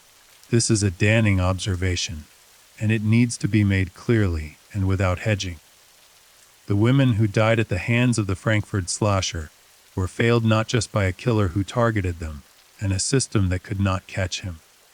They were failed by a broader institutional framework that did not fully recognize the value of their lives, and did not respond to their deaths with the urgency that any human life, treated as fully human, demands. That failure is part of the story. It is part of what we must carry with us as we continue through the darkness of tonight's case. We have walked through the neighborhood. We have sat with the victims. We have followed the investigation through its early years, through its failures and its partial successes, through the arrest of Leonard Christopher and the devastating complication of Michelle Denner's murder. We have examined the forensic evidence, the FBI profile, the witness testimony, and the structural failures that allowed a serial killer to operate in a Philadelphia neighborhood for 5 years. Now we go into the courtroom. Now we follow Leonard Christopher through the legal process that would determine the rest of his life. We sit in the gallery and watch the prosecution build its case. We listen to the defense push back. We watch the jury deliberate and return with a verdict that would define the Frankford slasher case for decades to come. And then we watch what happened after, the appeals, the advocacy, the ongoing battle over a conviction that has never stopped being contested, because the trial of Leonard Christopher is not just a legal proceeding. It is the moment where all the tensions and failures and unanswered questions of the Frankford slasher investigation converged into a single, high-stakes human drama. A man's life was on the line. The truth of what happened in Frankford was on the line. And the outcome, whatever it represented about guilt or innocence, has reverberated through the lives of everyone connected to this case ever since. Let's go inside. The trial of Leonard Christopher for the murder of Carol Dowd began in the Philadelphia court system in 1991. By the time the case reached trial, it had already generated enormous public attention. The Frankford slasher had been one of the city's dominant crime stories for 5 years. The arrest of a suspect, any suspect, had been greeted with a mixture of relief and scrutiny that set the stage for a trial conducted under intense public pressure. The prosecution entered the courtroom with a specific narrative. Leonard Christopher, they argued, had been seen at or near Ree's Fish Market on the night of January 19, 1990. He had killed Carol Dowd inside that market. He was the Frankford slasher, or at minimum he was the man responsible for Carol Dowd's death. and the eyewitness who had identified him was the key to establishing that truth beyond a reasonable doubt. The defense entered the courtroom with a counter-narrative. Leonard Christopher was an innocent man who had been placed at the center of an investigation distorted by 5 years of institutional pressure and public demand for a resolution. The eyewitness identification was unreliable. The physical evidence was non-existent, and the profile developed by the FBI described a perpetrator who did not match their client in one of its most fundamental characteristics. The stage was set for a clash that went far beyond the specific question of who killed Carol Dowd. It was a clash about the reliability of eyewitness testimony, about the validity of criminal profiling, about the integrity of an investigation conducted under extraordinary pressure, about whether justice could be done in a case as complicated and contested as this one. The prosecution's star witness was the individual who had identified Leonard Christopher near the scene of Carol Dowd's murder. The witness took the stand and described what they had seen on the night of January 19, 1990. They described seeing a man at or near Reese Fish Market. They described identifying Leonard Christopher as that man. They spoke with the kind of certainty that eyewitnesses often display, a certainty that feels to a jury like the most natural and compelling form of evidence possible. I saw him. I know what I saw. It was him. Those words, or words very like them, are among the most powerful in any criminal trial. They carry a weight that statistics and abstract arguments about memory science struggle to counterbalance. The jury sees a human being on the stand, speaking from personal experience, claiming direct knowledge of something the jury needs to know. The human impulse to believe someone who speaks with conviction is strong. It has sent innocent people to prison more times than we know. The prosecution built around this testimony. They established Christopher's presence in the neighborhood, his familiarity with Frankford Avenue and the businesses along it, his lack of an alibi for the night in question. They painted a picture of a man who had been in the wrong place, who had done an unthinkable thing, who was now sitting across the courtroom from the people who had seen through him. It was a compelling performance. Prosecutorial narratives, when well constructed, have an internal logic that is difficult to disrupt. They tell a story that makes sense, that satisfies the human need for causality and accountability. And this narrative, whatever its relationship to the truth, made a certain kind of sense. The defense worked hard to disrupt that narrative. Christopher's attorneys challenged the eyewitness identification directly and vigorously. They presented arguments about the unreliability of cross-racial identification. They pointed to the conditions under which the identification had been made, the nighttime setting, the limited observation time, the stress of the moment. They argued that the confidence the witness displayed on the stand was not evidence of accuracy. That research had consistently demonstrated the disconnect between a witness's certainty and the reliability of their recollection. These were sound arguments. They were grounded in science that, even in the early 1990s, was well established within the academic literature on eyewitness testimony. The problem was that this science had not yet fully penetrated the legal mainstream. Judges and juries in the early 1990s were not as familiar with the research on eyewitness unreliability as they are today, following decades of high-profile exonerations driven by DNA evidence that overturned eyewitness-based convictions. The defense was fighting against a powerful cultural assumption that people who say they saw something generally did see it. The defense also raised the FBI profile. They pointed to the Bureau's description of a white perpetrator and argued that this description, developed by experts who had studied the crime scenes in detail, was incompatible with the prosecution's case against their client. If the FBI's own profiler said the killer was likely white, how could the prosecution ask a jury to convict a black man on the basis of a single eyewitness identification and a collection of circumstantial evidence?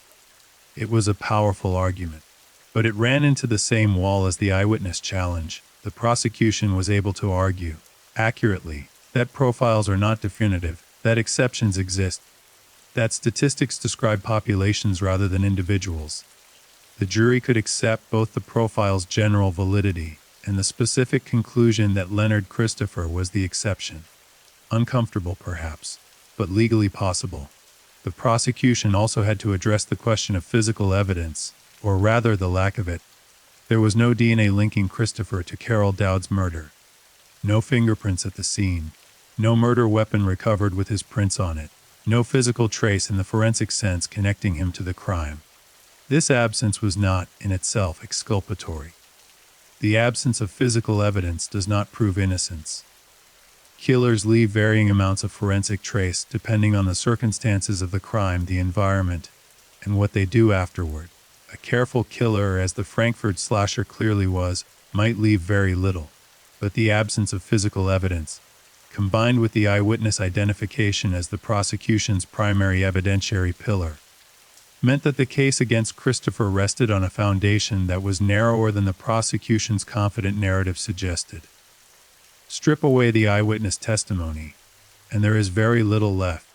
An eyewitness testimony, as the defense correctly argued, is among the least reliable forms of evidence in the criminal justice system. The jury was not persuaded by these arguments. After deliberating, they returned a verdict of guilty. Leonard Christopher was convicted of the murder of Carol Dowd.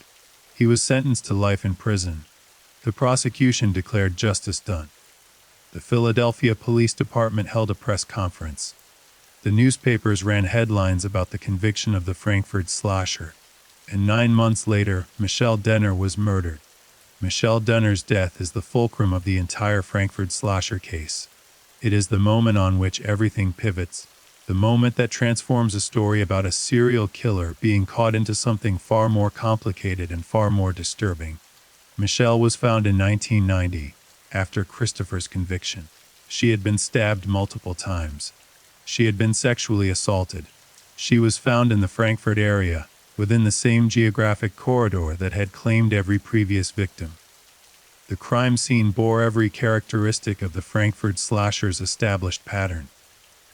The method was the same. The sinner Christopher was in prison. He could not have killed Michelle Denner.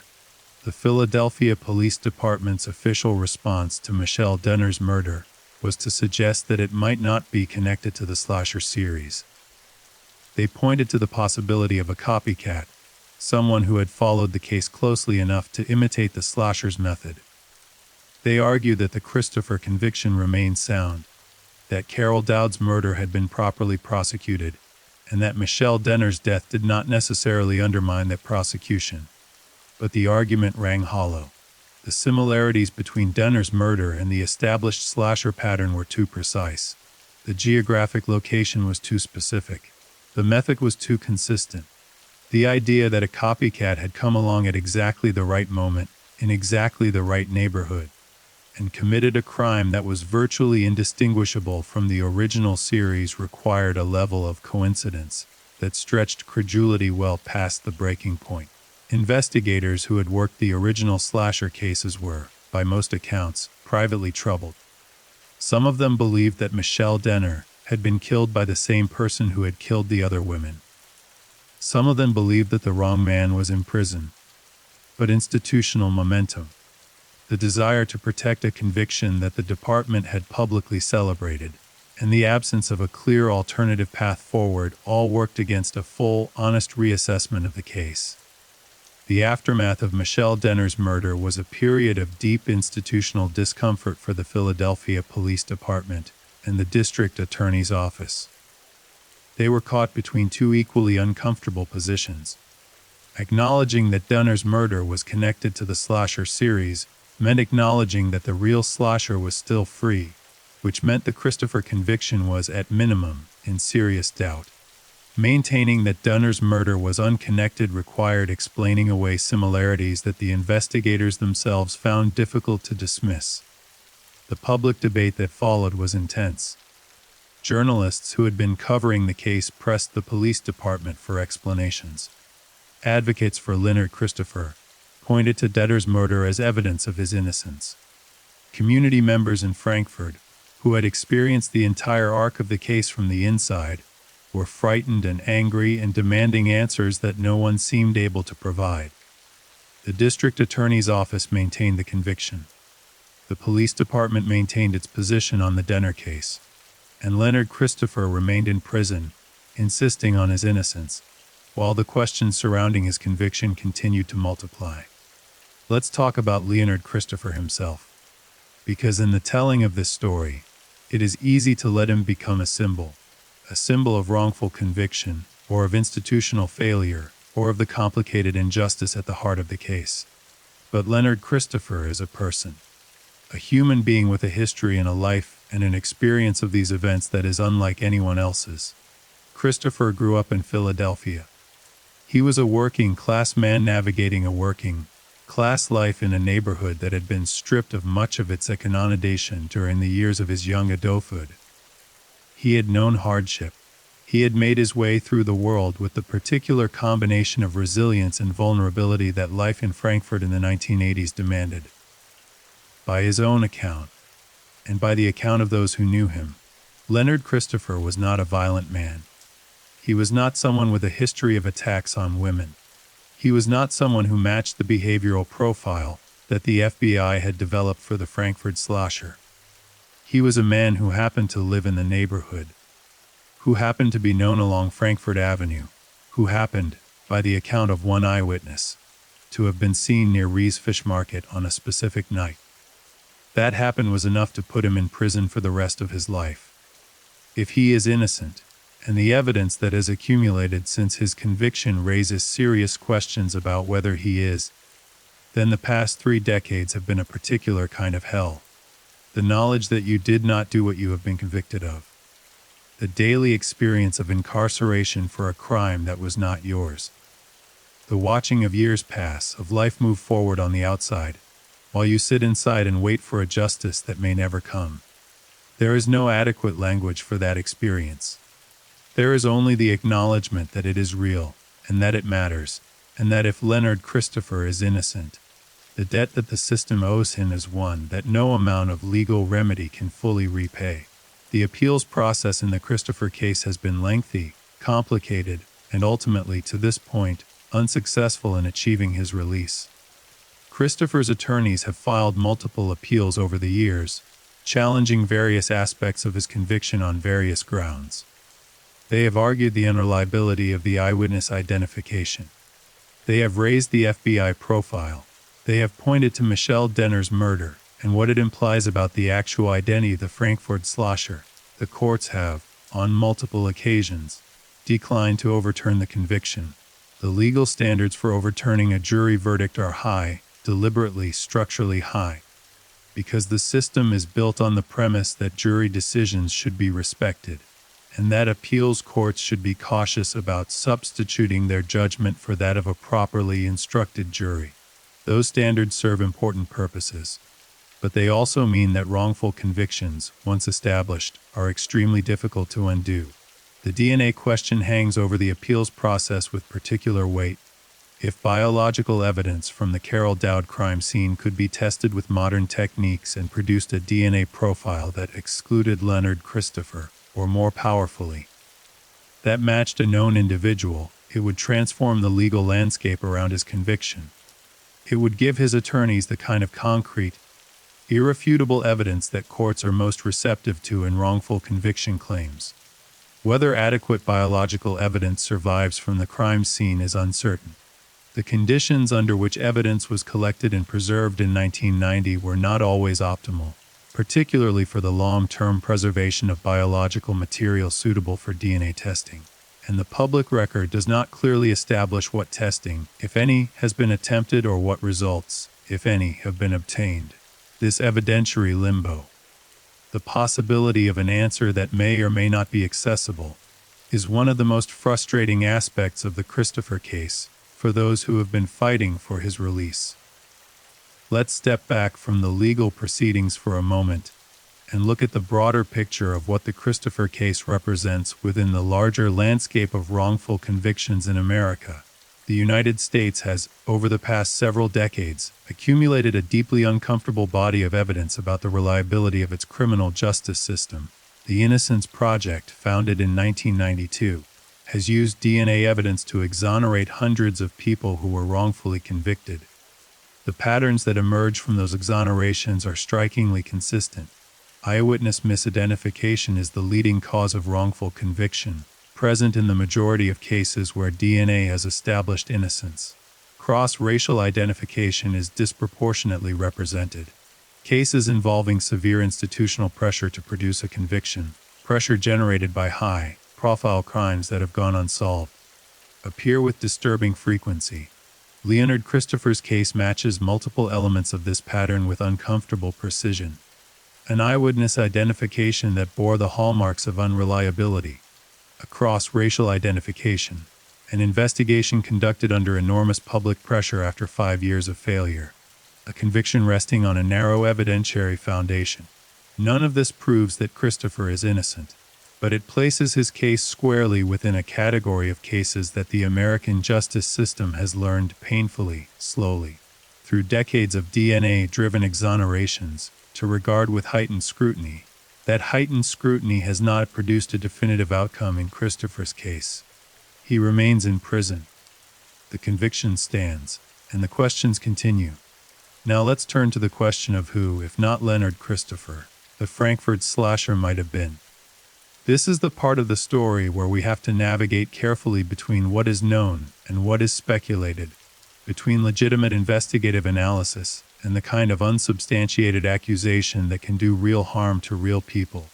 We are going to look at what the evidence suggests about the likely characteristics of the actual perpetrator, the FBI profile, the geographic and behavioral analysis, the patterns that emerge from examining the crime scenes holistically.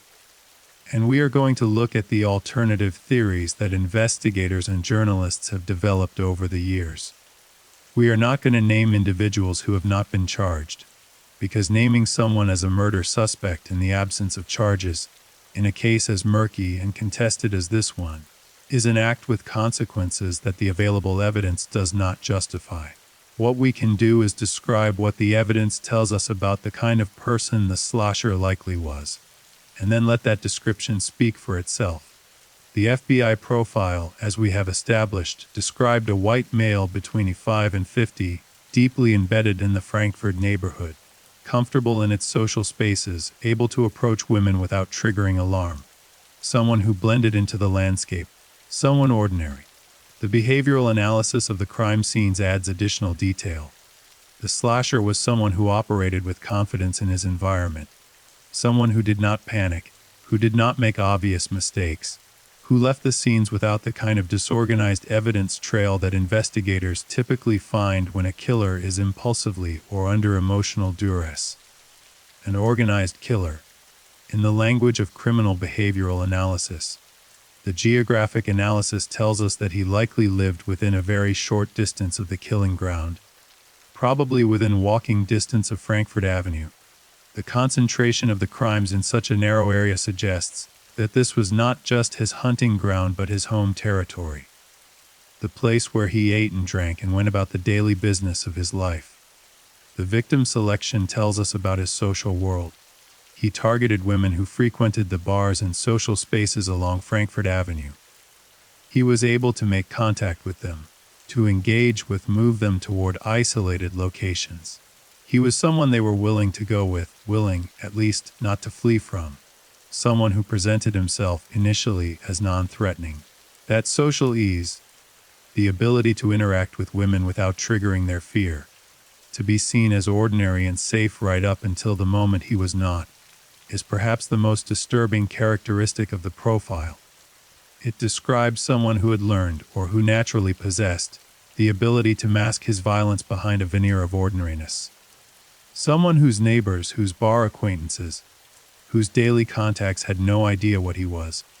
The question of whether such a person still walks free is one that sits heavily on anyone who has spent time with this case. If the real Frankford slasher was alive in 1990, he would now be in his 70s or 80s, assuming the FBI profile's age estimate was roughly accurate. He would have lived for more than 3 decades with the knowledge of what he did. With the knowledge that another man went to prison for a crime connected to his killing spree. With the knowledge that the investigation, despite its years of effort and its eventual arrest of Leonard Christopher, never truly found him. What does it mean to live with that knowledge? What does a person who has killed 8 or 9 women carry inside them across 30+ years? Is there guilt, satisfaction, a numb blankness where those emotions should be? The psychology of serial killers does not provide a single answer. Some carry their crimes with them consciously, returning to the memories for the gratification they provided. Some compartmentalize so effectively that their daily selves are genuinely separate from the self that committed the violence. Some, over time, come to believe that they were never truly at risk of being caught, that the outcome proved their superiority over the systems that hunted them. We don't know which of these describes the Frankford slasher. We don't know what he felt or feels, or whether he is even still alive to feel anything. What we know is that justice has not been done. Not fully, not honestly. And that absence of justice is its own kind of ongoing wound. Let's return to the neighborhood one final time in this section of our story, because Frankford in the years after the slasher case is a place that deserves our attention. The neighborhood continued to the 1990s and 2000s, as all neighborhoods do.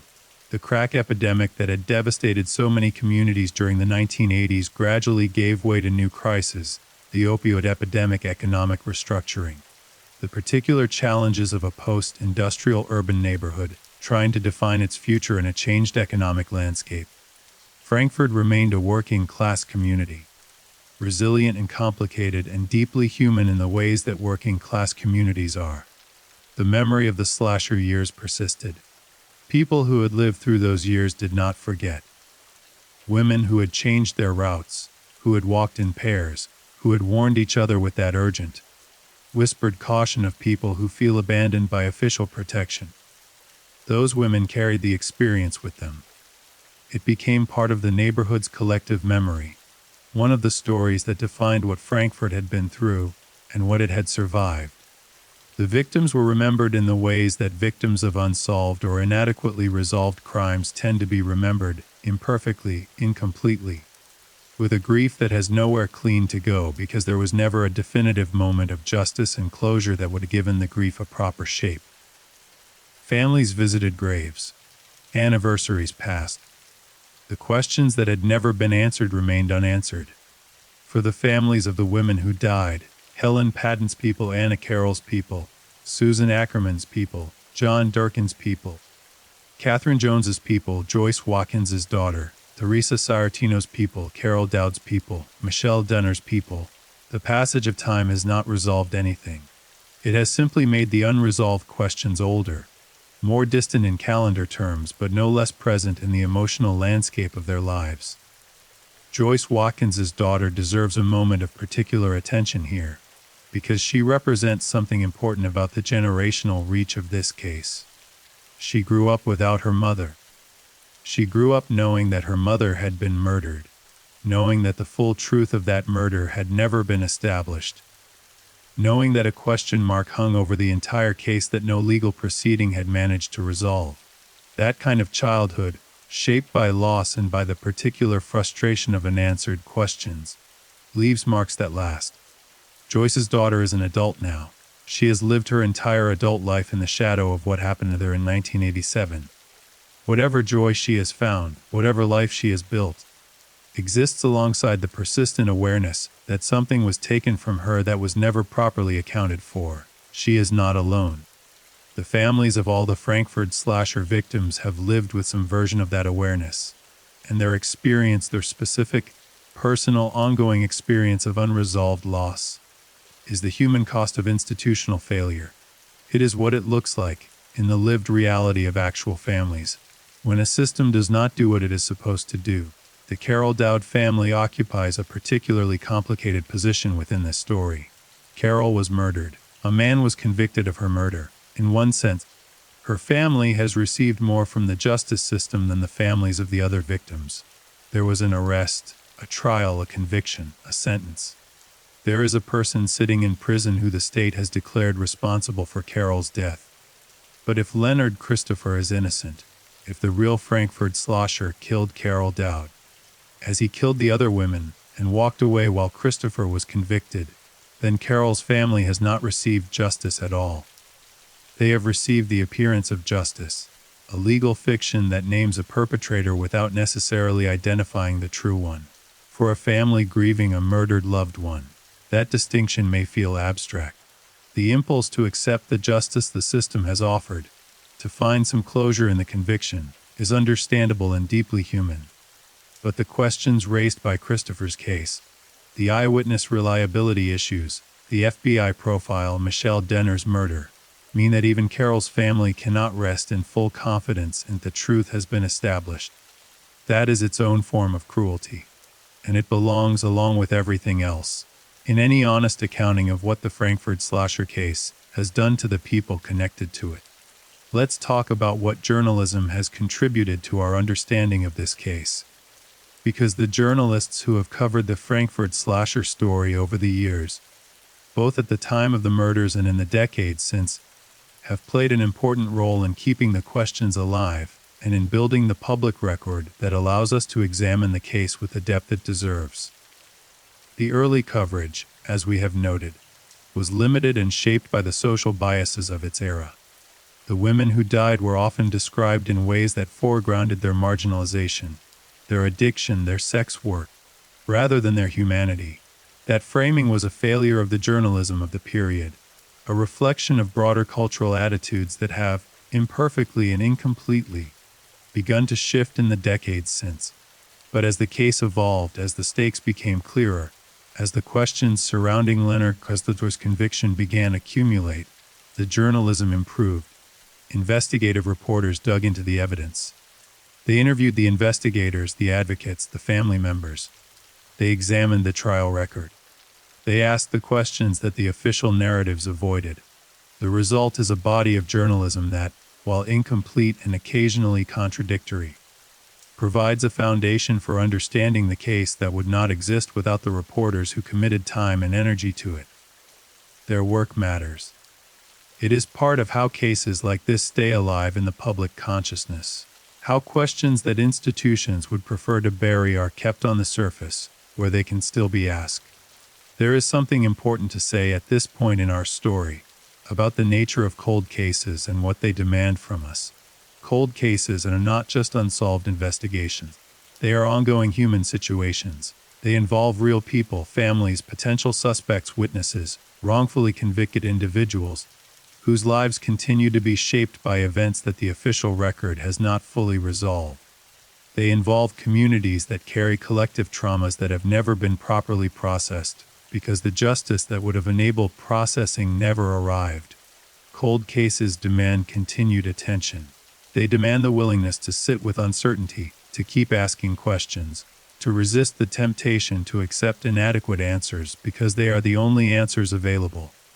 They demand advocacy, from journalists, from lawyers, from community members, from anyone who believes that unresolved injustice has ongoing costs that society must acknowledge and address. The Frankford slasher case is a cold case in the deepest sense.